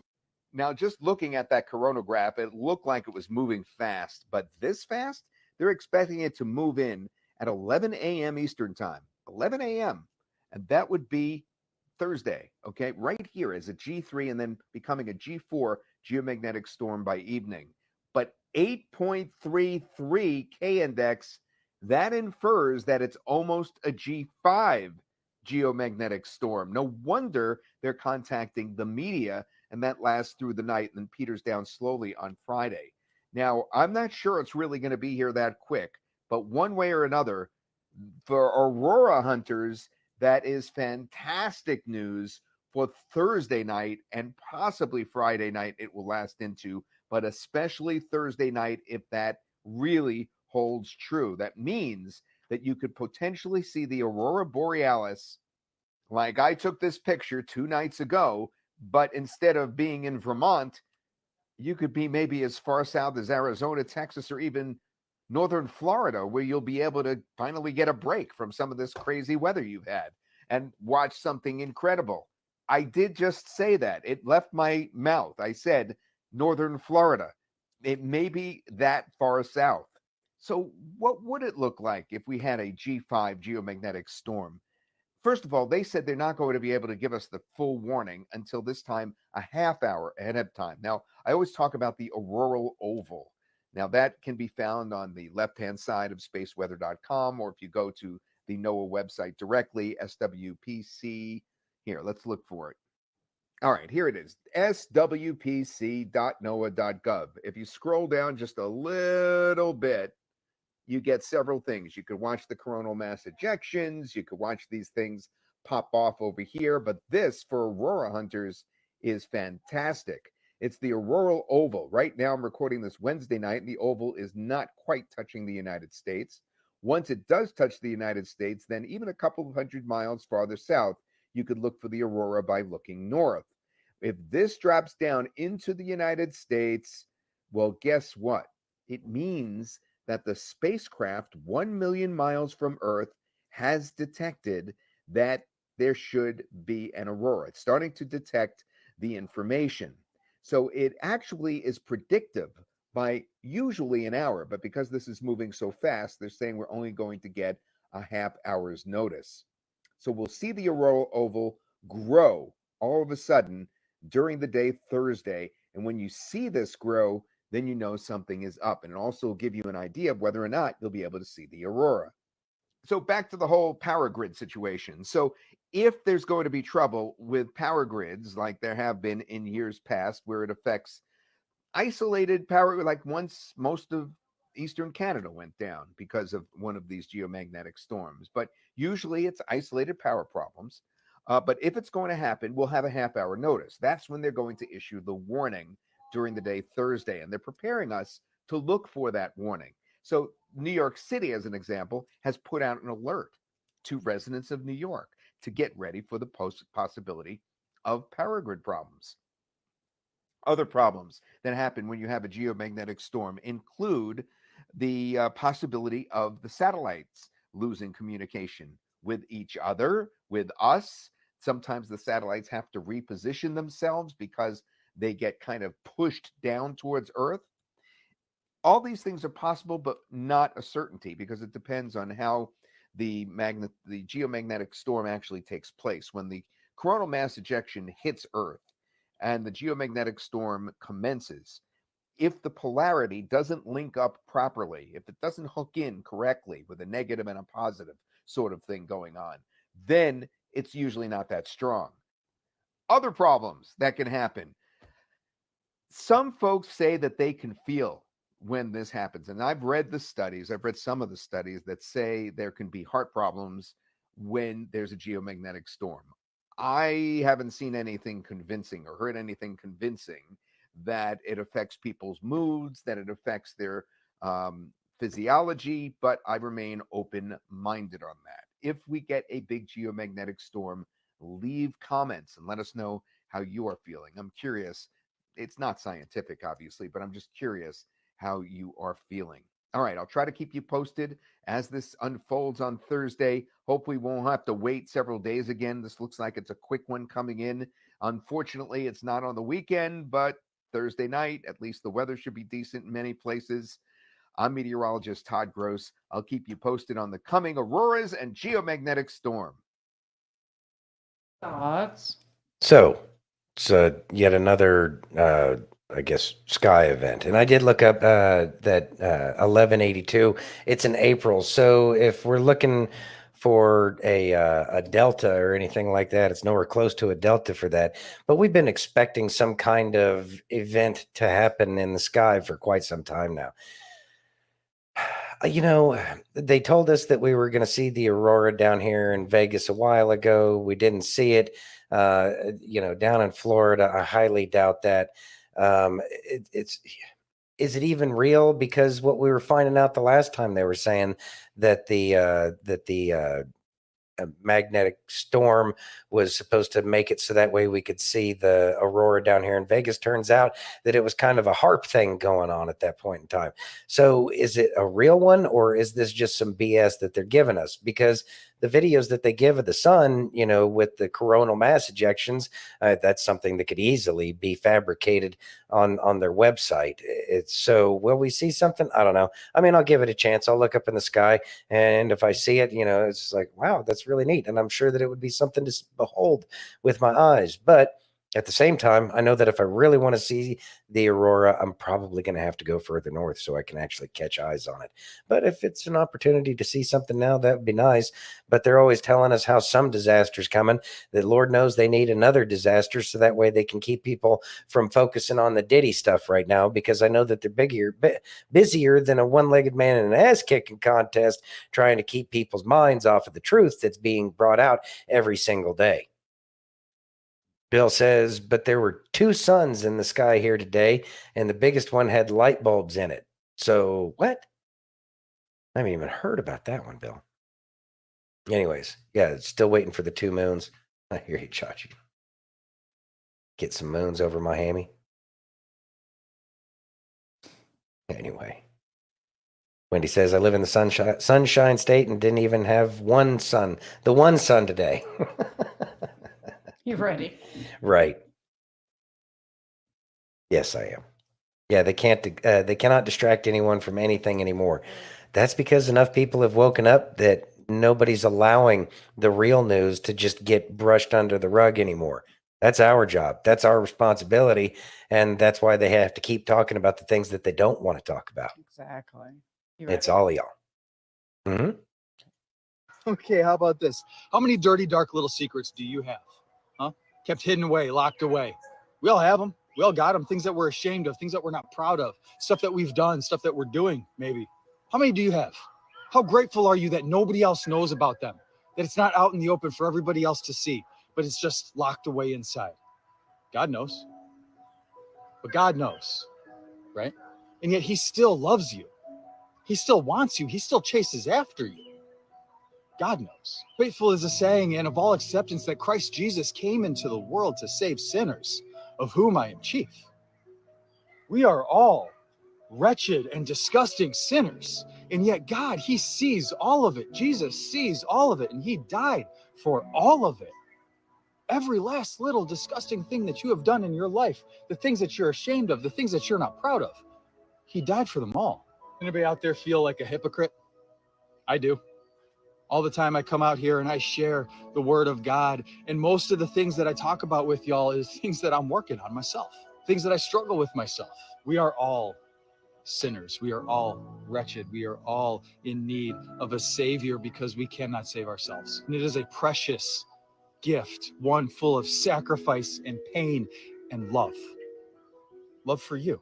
Specifically, you. You were created knowing full well the things that you would do in your life, and you were still created out of love. Turn to Jesus. He loves you. Thoughts? Beautifully said. I think that's all. Ain't nobody here perfect. Certainly not me. And I can tell you sometimes I do feel like a hypocrite talking on here. But at the same time, I recognize that I've been given that grace, love, and forgiveness to grow from the stupidity and the mistakes that I was making before. And the best things that we can do is try to focus on the things that we can do so that way we don't fall back into the same traps that we were before. We have to avoid those things. And being able to speak, with some kind of understanding about how to overcome some of these things. That's what we do. So we can't feel bad about the fact that we're trying to, talk about the things that we struggle with at that very moment. Faith, confidence, that can be a struggle too. Trying not to fear, that can be a challenge. All of these things can be a challenge, let alone all the other crap. But I'd rather be focusing on my faith and overcoming fears about what's happening in this world than worry about the self-loathing and just destructive patterns that I had before in my life. So we got to move forward. And if we talk about them, then, it's because we're inspired in some way, form, fashion, or another. But the good thing is that we've been forgiven. Especially if we're trying to make better decisions than we did before, because we're listening to that little quiet voice, trying to still our mind, get that chatter to stop. Yes. Because that's how we get to get to that point where we can grow. Our mind chatters because we're our ego, I guess, is trying to prevent us from dealing with the very internal problems that we have to deal with. That's why it's imperative to get that connection through prayer with our Creator, so that way we can move forward. But we shouldn't ever be stuck in our past because what? Because that was then, this is now. Then that's a complete lack of forgiveness. Absolutely. Forgiving of ourselves is probably one of the most important things that we can do. You ready? Yeah. Want to read that, please? Debate. Carrie Lake crushes Ruben Gallego over opposition to border wall and term illegal alien. Mike says, before we get to that, King David was a mess. He did lots of bad things, but he always ran to God and not away from God. Exactly. Amen. That's how we do it. That the examples are there. That's why we read the book. Exactly. You ready? Yes. I just jotted down Ruben's exact quote. He called it the dumb, stupid border wall. He wrote an op-ed that said why we should never build Trump's wall ever. So we're getting the extreme makeover version of Ruben tonight.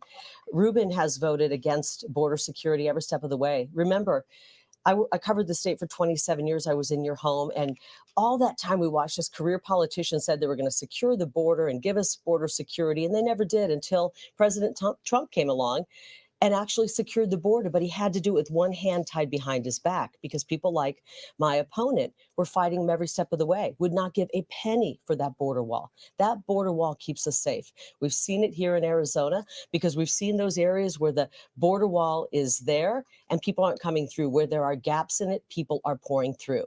And Ruben Gallego has supported every step of the way Kamala Harris, the border czar, and Joe Biden's open border policy, which has ushered in 20 million people illegally, including more than 400,000 convicted criminals, and they've done nothing to secure the border. The only piece of legislation that Mr. Gallego has put forth was not about border security. It was about removing the word illegal alien from anything in the federal government paperwork. He's more worried about semantics than our security. And right now, we know that we have terrorists that are coming through. We're worried about a potential terrorist attack on our home soil. We want to be able to go for a jog in the morning like Lake and Riley did and not have to worry about being killed, raped, and murdered. And we're not safe because of the people that have come in. Ruben Gallego has empowered the cartels. I want to finish the border wall. On day one, my first piece of legislation will be to fully fund and expedite the construction of the border wall. It's unfortunate we already paid for the construction materials to do that, but Ruben Gallego and Kamala Harris they sold that $325 million rather of border material for pennies on the dollar. They gave it away. Thoughts? I forgot about that. Like, I remember we talked about it. The fact that they were just giving away all of this raw material that we could like use, that the people actually purchased.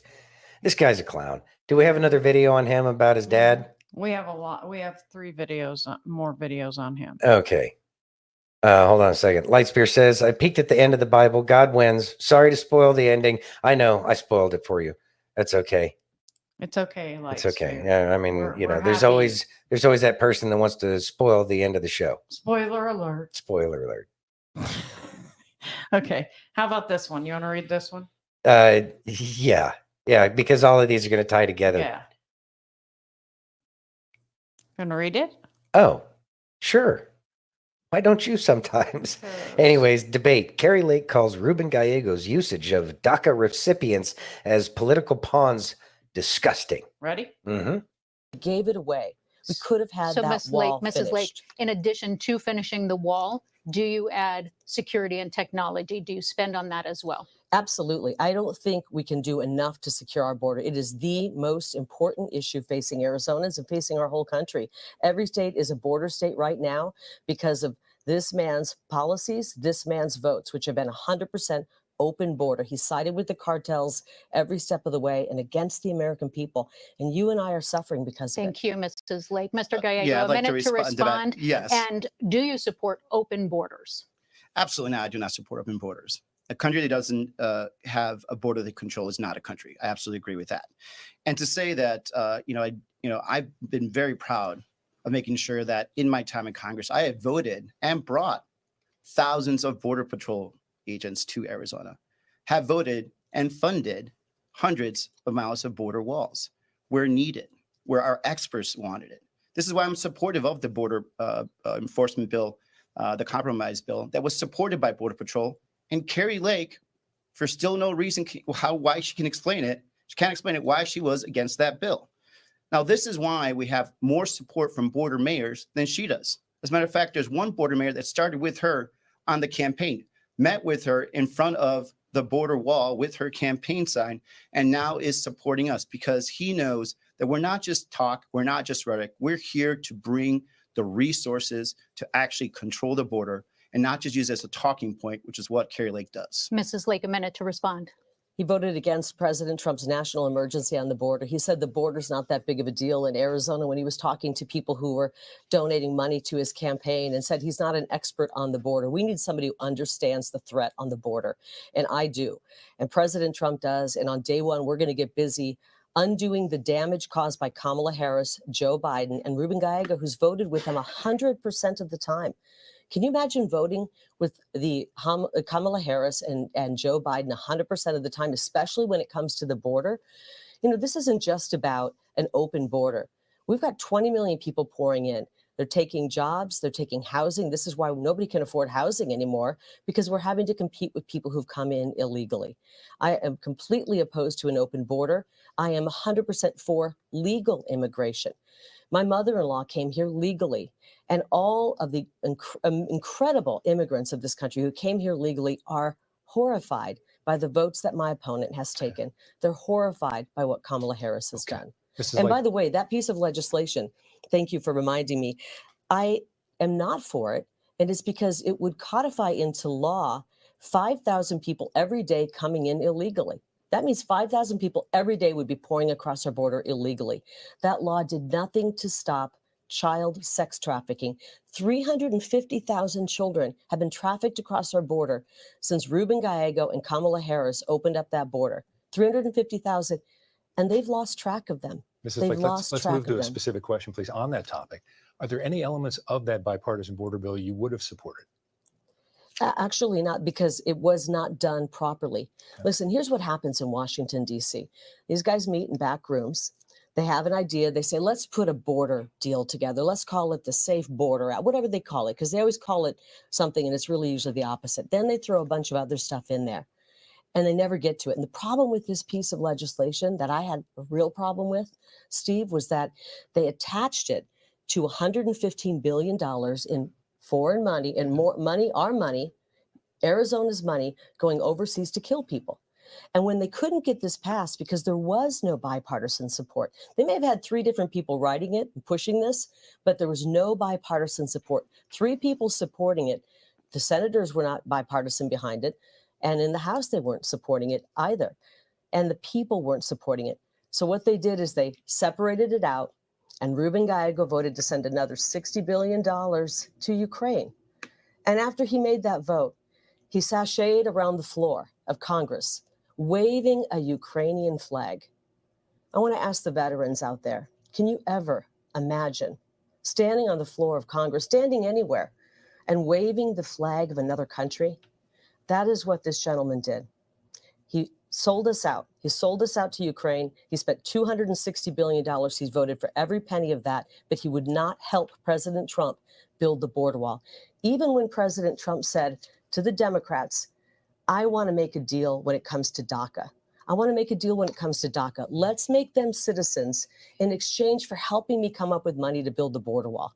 And Ruben Gallego and the Democrats said no. They're using these DACA recipients as political pawns. I find that to be disgusting, Ruben. Why are you using them as pawns? Mr. Why Gallego, wouldn't you let make me- a deal with President Trump? Let me have. Ready? Yeah, I'm ready. Are you? I do have a solution. It's called HR2, and it will secure the border. That, along with constructing the border wall quickly, which we can do, and then dealing with the people who've poured in during the Biden invasion, the 20 million people who've come in unvetted into our country. We must deal with them. In order to save our homeland, we must send them back to their homeland. I'm talking about the people who came in unvetted in the past 3.5 years. I'm not talking about the dreamers. I'm talking about the people who came in the past 3.5 years. Do you want to keep them here? Do you want to deport any of the people who've invaded our country in the last 3.5 years, Ruben? Do you want to deport any of do you want to deport any of them? 30 seconds. Yes, actually, we should have a proper deportation proceedings. But I also think that we shouldn't deport dreamers. Carrie Lake again is All voting. 20 million of them? I don't. There's not 20 million dreamers. So let's be clear. Yeah, let's talk about the dreamers. You had a chance to make a deal. You have not made clear. You had a chance to make a deal and you used them President as Trump right now is saying that he's going to political deport. She says she's going to deport people. Will you deport dreamers? Just be honest. Yes or no? No, that dreamers are not President Trump wanted to make a deal when it came to dreamers. You said no. Unfortunately, the radical Democrats, like my opponent, would rather use people as political pawns. I want to secure the border, and we're going to do that. And right now, we've watched Mrs. Lake in as just a people moment. like Laken Riley's life have been snuffed out. We've watched as 100,000 people a year are taken from us because of fentanyl poisoning. And And we he's will allowed the cartels, he's empowered them to continue to funnel fentanyl in. Last one. Last one. All right. Carrie Lake shames Marxist Democrat Ruben Gallego, makes it personal in a way that has to hurt. Ready? Mm-hmm. through August of this fiscal year, Customs and Border Patrol reported more than 2 million people caught crossing illegally or deemed inadmissible, 500,000 pounds of drugs seized at ports of entry. What is the bigger threat to you, the flow of migrants or the flow of drugs? 1 minute. They're both terrible. It's a war against America. We have an invasion of people coming in. And I remember seeing video of they look like soldiers coming in, soldiers from other countries coming in, pouring across our border. And then we have the cartels empowered by Ruben Gallego trafficking drugs into our state. We are the funnel for fentanyl. I have met so many parents and loved ones on the campaign trail who come up to me and they wait usually till the end of an event. You can spot it. There's a sorrow that you see in their face. And they come up to me at the end of an event and they say, I lost my son. He was 16 years old. He took a half of what he thought was a Xanax pill, and he's not with us. A 20-year-old daughter, a young mother. We are losing a generation of people. We're losing an entire generation of young people. And you should know better, Ruben. You've even said this. You have admitted that you have a loved one who was a convicted felon drug trafficker who's trafficked drugs into our country. Mr. And Gallego, a minute to wait, respond to this. I want to finish this because I feel for you. You got emotional talking about that, a close relative of yours. And for you to continue to vote to empower cartels to bring in fentanyl, which is a weapon of mass destruction, into our country. You talked about the sorrow. Mr. Gallego, 1 minute. He Go talked ahead and about the respond. sorrow he felt from having a family member who trafficked drugs and how hard it was for him. And what you're doing to families right now, Ruben, is you're making that be their reality. You're making it so moms and dads out there are losing people because of drugs. Your Mr. votes Gallego. on the border have empowered the cartels.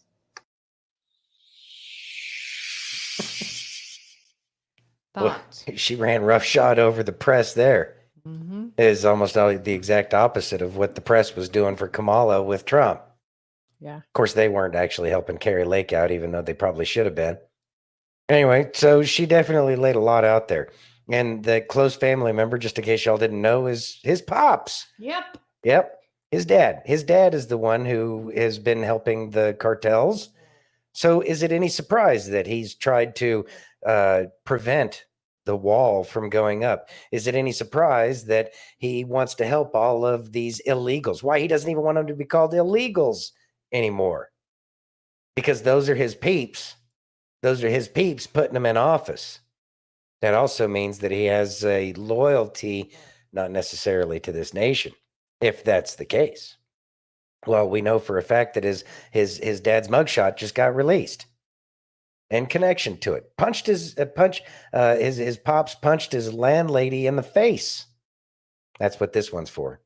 Obviously, he feels like he's above, at least, having to pay his rent. Yeah. Must be nice. But it's no surprise.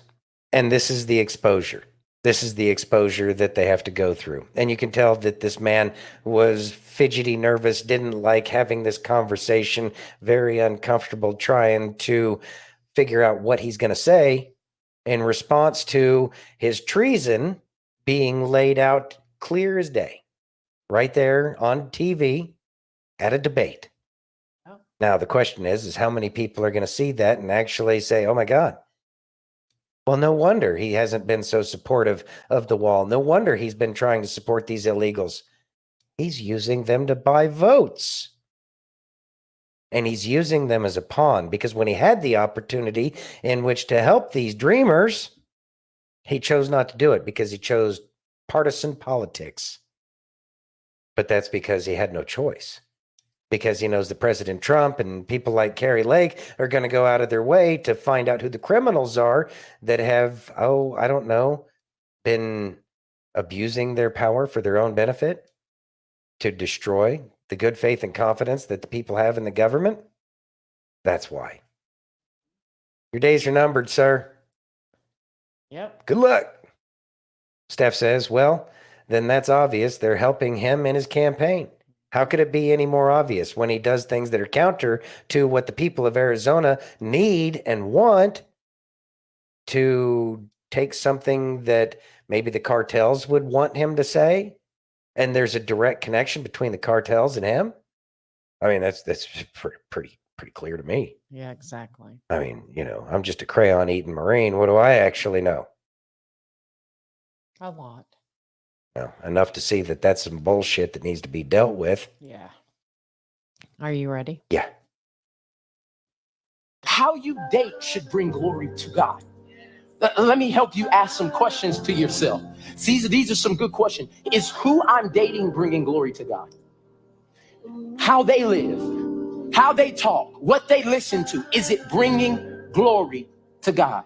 Well, they smart and they got a good job and they find and they got their issues, but I'm gonna bypass that because God has shown me to be a cultivator and to be the one that helps people become, and not the man that's supposed to lead you. He's supposed to cultivate you. Come on. If she had whole tendencies that attracted you to her, do you think that turned off without a life transformation when she got with you? You like that she wears the leggings, she like that she wears the leggings, and they like that she wear the leggings. I'm just trying to come to your house to let you know that until you get to the place where you understand that who I'm talking to should be living their life to glorify God, you're starting off with some wrong ingredients. Another question you can ask yourself is how we are dating bringing God glory. Am I in the back of a car in a parking lot somewhere? Come on. Y'all already know. I've been outside of somebody's window at 2:30 a.m. in the morning, got class at 6 a.m. out there trying to, are you up? I'm in the wrong. And if somebody saw me or caught me, would my witness be destroyed? Would I be able to say anything about my relationship with Jesus if they saw my text messages? I'm just trying to give you a formula to be able to see if this relationship is good for you or not. Thoughts? Deep down inside, we all know what the right thing is and whether or not a relationship is the right thing for us. And we have to focus on the things. Yeah, I mean, there's a lot of things that we can do and dismiss and ignore and all that other stuff. But we always know what the right thing is. And sometimes we really just got to follow, what we know is right. And that can be challenging at times, especially with the way society is right now. It's about following God, and God will always lead us the right way. It's just whether or not we can listen to the signs and messages. Lord knows I can be dense sometimes. I ask him to make the signs a little bit more obvious for me. I guess I'm still not picking up on them sometimes. But I also know that life is better when we're following the path and we keep God as the primary focus in everything that we do. Oh, congratulations, Aaron. Congratulations. Aaron says just brought in another order. Wow. Congratulations. God is great. God is good, man. Won't he do it? That's amazing. It's good stuff. Things are looking up. We just got to look for those little glimmers of light in places sometimes. Anyways, ready? Yeah. Want to read that, please? Legendary economist Milton Friedman. Inflation is made in Washington. Yeah, that's the truth. Yeah. Inflation is made in Washington because only Washington can create money. And any other attribution to other groups of inflation is wrong. Consumers don't produce it. Producers don't produce it. The trade unions don't produce it. Foreign sheiks don't produce it. Oil imports don't produce it. What produces it is too much government spending and too much government creation of money and nothing else. Milton Friedman is always great to listen to. He's an amazing economist. The inflation is unnecessary. See, the thing is if you look at the way money was when it was like real money, when it was commodity backed, like gold and silver and stuff like that, the price of bread pretty much stayed the same for well over 100 years. The price of eggs, same thing. Inflation wasn't the thing. As a matter of fact, as more people came into the market, things may have gotten a little bit cheaper in different areas because there may not have been a chicken farmer, so you couldn't get eggs in your town, and so it had to be brought in. But as more people moved around the country, somebody brought their chickens with them, they realized there was a market, and it found a balance, a natural balance, because eggs are only worth so much normally, right? Meat is only worth so much normally. But you can affect that and change it, and you can control a whole bunch of people when you play with their money supply and you tell them little, things about how smart they are and about, well, you have to go to college for about 15 years, and then you might be able to understand the complexities of the economy. No, you're a clown. I know. I agree. Anyways, it shouldn't be complex. Barter. Money is like the dollar is supposed to be a medium of exchange. It's no different than bartering, and that's what we forgot. Is if we had a consistent money or a real money, then we could say yes, an egg is only worth X amount ounces or grams of silver, and it would be normal.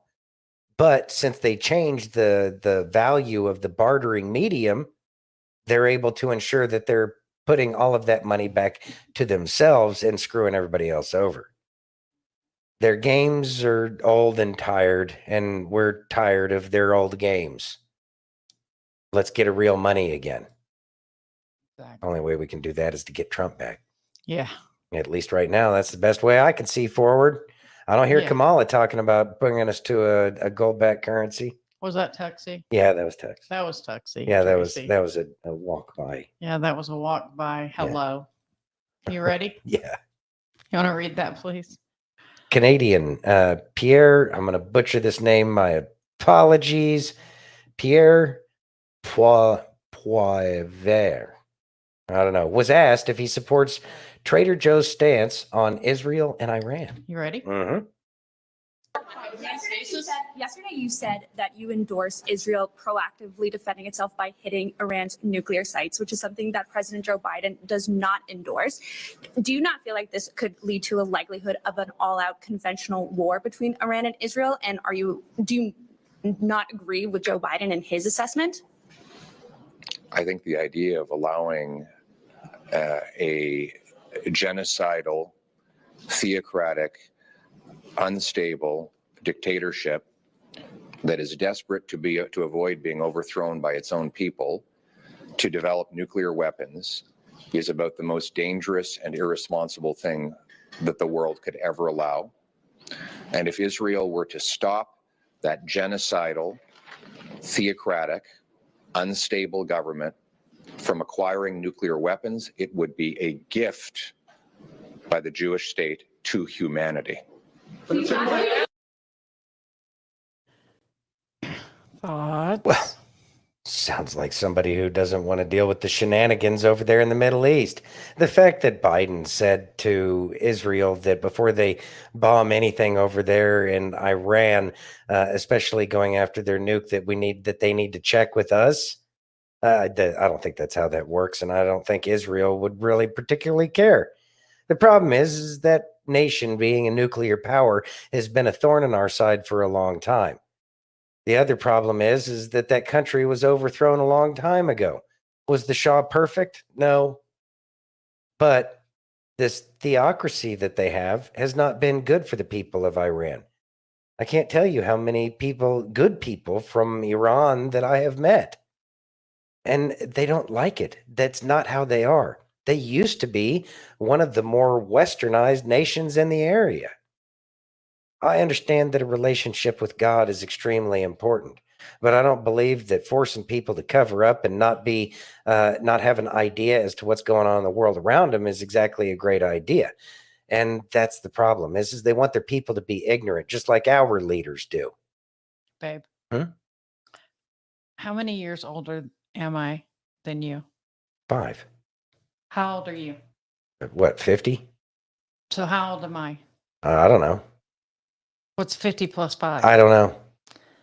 I'm not Tracy talking about doesn't- your damn age. Tracy doesn't believe me. You know better than to ask your husband, how old do I look? That's like I didn't say how old you do I may as look. well have. No, I didn't. Anyways, back You to still Iran call- because it's safer for my health. I love you. You always say I'm 29. That's what I thought you were.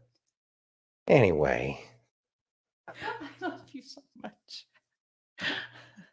Iran, scary. Very scary. It's save me. Is it? Are you asking? Can we move on? I have. I feel very uncomfortable now. Thank you, Wendy. Thank you, Wendy. I appreciate that. Here, I'll put that up for you since you don't want to. He feels like it's a trap, Kay.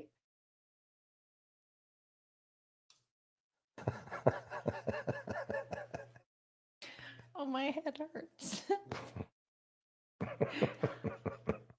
We have Doxy. You're going to have to read it. Good. That way we can talk about something else. Are you ready? Yes.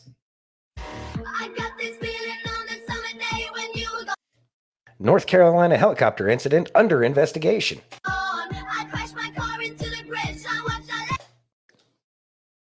Incident involved a Blackhawk that trashed a local hurricane aid depot in North Carolina.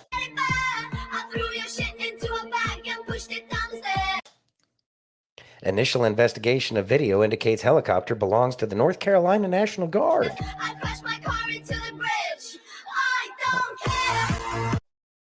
The pilots have been grounded for further investigation.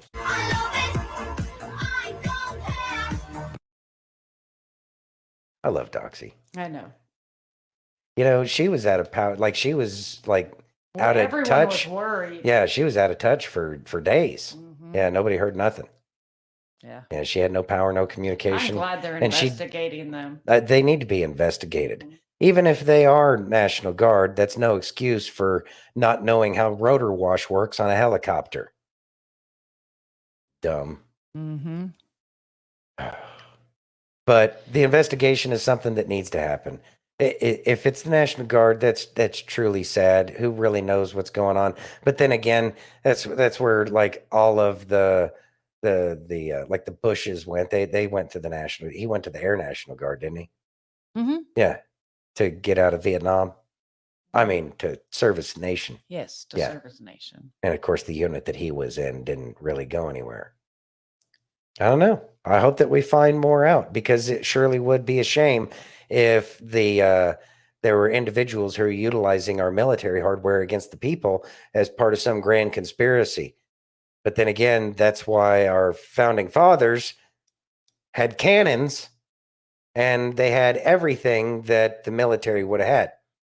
After all, that was kind of how the militia works is the people buy the equipment and they supply the resources that are necessary to do that because they can afford to do those kinds of things. After all, George Washington during the Revolutionary War brought 10,000 people and provided subsistence and supplies for them initially. So like, why can't I buy a Blackhawk helicopter if that's what I choose to purchase? Why shouldn't we be allowed to? I sure would like to have a tank. That'd be a lot of fun. F Clan says, just grounded doesn't seem right. Just grounded. Grounded for what? The helicopter. Oh, pilot. yeah. So he's just grounded right now because they have to do the investigation. So the good thing is he can't screw anything else up in the meantime. Right. But I have a feeling that CID going to have a couple of questions for that man. Oh, yeah. And they're going to have somebody who understands helicopters probably better than that pilot does. Yep. You ready? And that'll be fun to find out. Mm-hmm. The sheriff of Polk County has a message. Woot woot. Well, I've got a simple sign for them, and they can read this and figure it out, right? Fool around and find out. We're going to lock you up before quick. Don't even think about looting in Polk County, or you will go to the county jail. Our deputies are out en masse looking to arrest you. In fact, they'll enjoy it when they do. Thoughts? It's these kinds of warnings that are actually going to prevent looting from happening. Looters are everywhere, and it's something that's been around forever and a day. I remember my great grandma telling me she was born in 1900, and she went through the earthquake that leveled Sicily back, I think, in 1909. And she relayed stories about how people would, walk along, these houses that had crumbled to the ground, and they'd say, people would be calling out from the house, help us. And they would say, yeah, we'll help you. Tell us where your jewelry's at, and then we'll help you. We're not doing it without pay. That's how people think all over the place here too. It's not just, any one particular country or whatever. Greedy people are going to be greedy people no matter what. And when they see an opportunity to try to get something, those are the things that they're going to do. And if there is that fear that, you might not make it out of there, makes people reconsider, maybe I just won't steal stuff this time, as opposed, we know they're not going to go out of their way and try to help anybody, not altruistically. Exactly. But at least they won't be more of a problem than the problems that are already there. So, yeah, I think that people should have that right to protect their property, even if it is destroyed. Yep. You ready? Mm-hmm. I got shipwreck. All right. Do you remember the big biolab fire that happened at the end of September in Georgia? Which probably didn't know is there a big investigation going on because it's not the first time that this biolab has had a bunch of issues. One of the main people driving that investigation was a man named Kenny Johnson. He had unwavering commitment to the environmental justice, and his testimony on the effects of the biolab chemical fire on the community remain etched in our memories. I sure fucking hope so, because shortly after he gave that testimony to the public and the press, he died. He got up and he testified about the effects that this chemical biolab fire could have on people amidst the threats of major lawsuits and a vast amount of people wanting to close this biolab center. It's publicly humiliating this company. He literally walked off, grabbed his chest, said he was having problems breathing, and died. If you've never researched a heart attack gun, I would encourage you to go do so. There is a YouTube video where you can see our members of Congress from way back when, where they talk about this thing. You should go watch the video. It's real neat. It's real old. Any Hoosiers, remember when Boeing was having all of its issues and a whistleblower came out and he testified, and then they found him in his car, deceased by his own hands in the middle of his testimony? They got this dude. We're not going to hear anything else he's probably got to say. He's probably got all of this stuff. They got him. Thoughts? So there was information coming out about the heart attack gun, and just like they're trying to gaslight the conservatives or the conspiracy theorists about weather weapons. Oh, the crazy Trump supporters. Sometimes it's almost entertaining to go to Drudge Report and see how they preface the crap that they say, and they bring out these statements, about how, God, I wish I would have kept that. MAGA maniacs going all in on deranged hurricane conspiracies. Actually, I need to show that because there needs to be a record of that one. Yeah. All right. Thank you for your patience. And of course, they give me some freaking advertisement right here. MAGA maniacs going all in on deranged hurricane conspiracies. And so Oh, God. And so we talk about like the heart attack gun. That was actually brought up in Congress as well, just like the hurricane manipulation was brought up in Congress as well. And the FBI was told you shouldn't use that anymore. Of course, I'm sure they're not using that anymore, but somebody's got that, because isn't it weird that he just, fell over and is no more after giving that testimony. It's truly well, other than the fact that it's a crime, it's truly a shame that people can't tell the truth without fear of not being here for much longer. And of course, like Shipwreck brought up, the whole Boeing thing, and now this guy. Thank God these people are willing to speak the truth. Yes. And it truly is one of those laying down their life for everybody else. These people are heroes. Yeah. And I pray that they are honored, because these are people that we need to remember in the future. When they try this shit again, these examples need to be out there to show people sometimes these are the sacrifices we have to make if we care enough. Mm-hmm. Fortunately, we still have real people who do care and are willing to lay it all on the line. Exactly. But at least we're getting the truth. And in the end, if we can't let it go, that we have to continue spreading the truth and making sure that more people wake up, because otherwise these people's loss of their life is an absolute waste of their legacy. Steph says, one day they're all going to learn we wasn't conspiracy theorists. We were just truthers. Yes, ma'am. Breaking news. 1 dead and 12 others trapped underground in Colorado gold mine. What? Yep. Oh, jeez. Yep. What? Yeah, I know. How does that even make? I don't know. That's the best they can come up with? Yeah. In the news? Yep. Okay. You ready? That's a shame. Got Biden. Yeah. This is going to make my head hurt more, but here we go. God. Even more bizarre. What'd you say? Thank you for understanding that I forgot to put it to the beginning. Oh, you were lucky that S word was muted. Are you ready? Yes. Now the claims are getting even more bizarre. Marjorie Taylor Greene, the congresswoman from Georgia, is now saying the federal government is literally controlling the weather. We're controlling the weather. It's beyond ridiculous. It's so stupid. It's got to stop.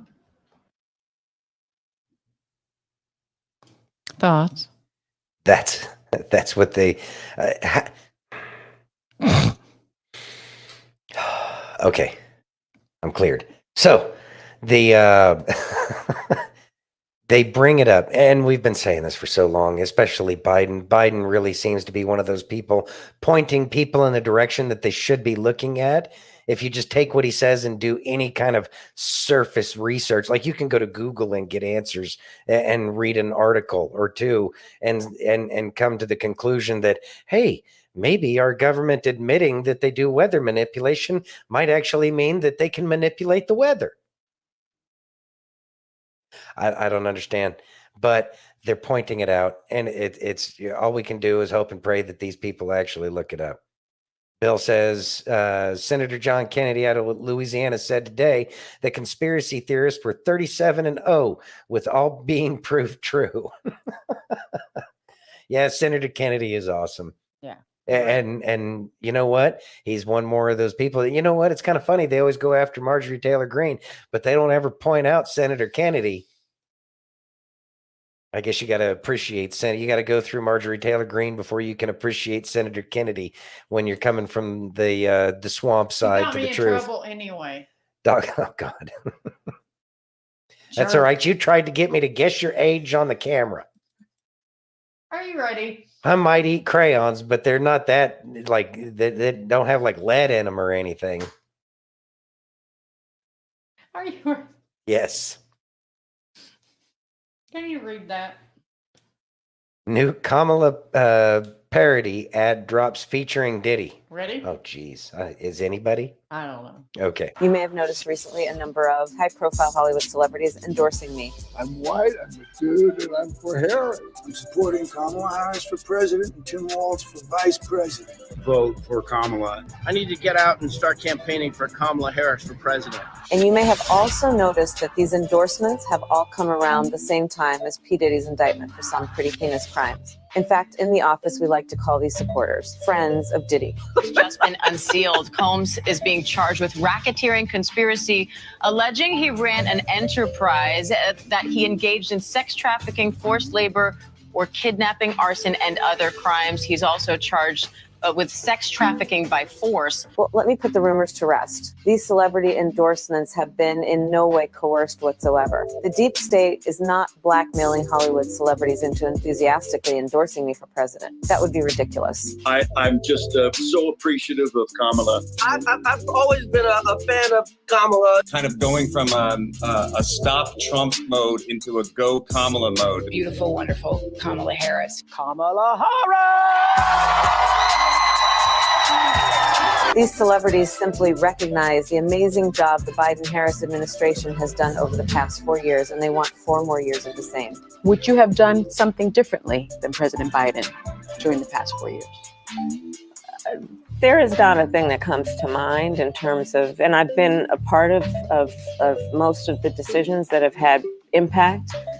And if you're not convinced by these amazing people who have definitely not been blackmailed, listen to the man, P. Diddy himself. The number one priority is to get Trump out of office. White men like Trump need to be banished. Trump gotta go. The tribe of people that have the responsibility and really should be scared to death of this man is white people.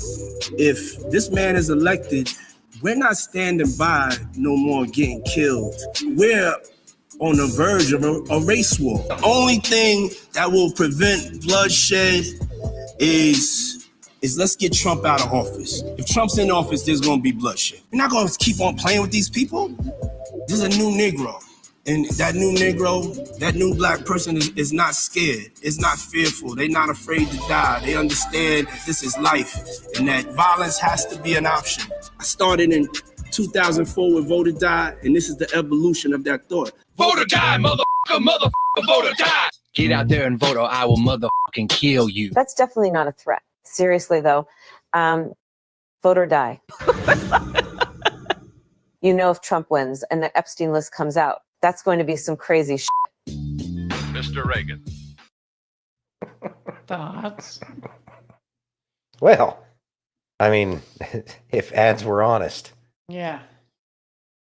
I'd never heard Diddy say those things before, but it's not a surprise because it's part of the baiting that they do to get us to fight with each other for absolutely no reason whatsoever. I don't get it. I don't understand, but that's how they work. Divide and conquer. Oh, yeah. Which is the exact opposite of what founded this nation. United we stand, divided we fall. Yeah. So why else would they try to divide us? Because they know that's how we fall. But it's not working because more and more people are seeing through the BS that we're all like humans. Some are more melanated than others. Yep, exactly. BFD. Thing is what we care about is having an equal opportunity. They keep telling us that they want equal outcomes, yet somehow they always end up at the very top of those equal outcomes. Interesting. Fruits of the labor. Exactly. You ready? Yes, ma'am. Because this one is going to hit you deep inside. Uh-oh. Sit tight, because this one is going to hit you deep inside. Life is often compared to a winding river, and rightfully so. It's a journey filled with twists and turns, with moments of calm and turbulence. Sometimes we feel like skilled captains, charting our course with precision. Other times we're mere passengers, drifting wherever the currents take us. But here's the beautiful truth. It's not just about reaching a particular destination. It's about embracing every bend and stretch, every ripple and wave. It's about learning from the gentle meanders, as well as the roaring rapids.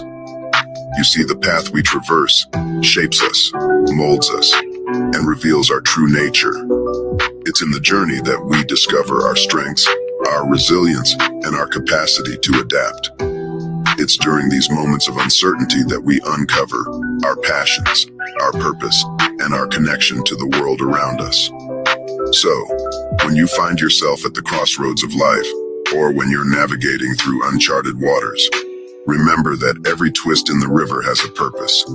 Every detour leads to growth, and every obstacle is an opportunity to learn and become a better version of yourself. Embrace the currents of life, for they carry the wisdom of experience. Trust that, no matter the path, you're on a journey that leads to self-discovery, fulfillment, and a life well lived. All right, my wonderful husband. All right. We've talked about it here so many times. It's not about the destination, because the destination is the end. It's the journey, and understanding that there's going to be trials and tribulations. And I know it's extra biblical, whatever. Anyways, I know it's extra biblical. It's outside of anything, God related, but the story of Hercules and the 12 labors of Hercules. He did something awful, and he had to do something to make up for that. And all of these labors, there were challenges and trials, and all of them seemed like they were impossible. Yet he made it through all of them. And then in the end, he ended up being, with the Argonauts and traveling, the Iliad and Odyssey and all that other stuff.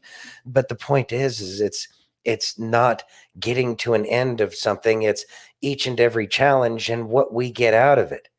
And that's kind of one of the things that's talked about in the 12 labors of Hercules. With each challenge that he had, he ended up getting something out of it. Each one of those labors. And so if we think about it like that, and with our own lives, we go through these challenges, we make mistakes, we do great things, but in the end, we end up getting some nugget, some little piece of wisdom that we can draw and hold to ourselves that nobody can take away. It's very easy to forget that the journey is the important part, and that it's not getting to the end. There is no finish. Well, the finish line is the end. And really, there's so much to live for, even though there are challenges, because we do get things that bring us joy, and we need to focus on that. But sometimes we can forget that we're supposed to be having a good time in the middle of the challenges, because we feel that the challenges are much greater than we are. But that's because we forget our relationship with our Creator and the fact that He's trying to teach us something. Aaron says, it isn't about the destination. It's about the fun and crash shit you use to make people laugh along the way. We are supposed to have fun. Have fun with it all. We're going into a weekend, and the Lord knows it's been a trying week for so many people. Some people past couple weeks. Yeah. We see you. But we understand. But at the end of that, there's a really good shower, is what I understand. Yes. Which it's kind of like one of those things. Sometimes you can't appreciate the things that you have until you don't have them for a little while. Exactly. So enjoy the journey, my friends. Enjoy your weekend. Despite the challenges, enjoy the moment that you're in. Absolutely. Enjoy the ride. Beautifully said, Chachi. Any seasoning, dear? No, that was perfect. Okay, good. Because you're probably going to ask me something about age, and I'm over it. I wasn't. Anyway, y'all, thank you for joining us for another week. We'll be back on Monday. We appreciate each and every one of you for joining us on Facebook, YouTube, Twitch, X, Rumble, and Pill.net.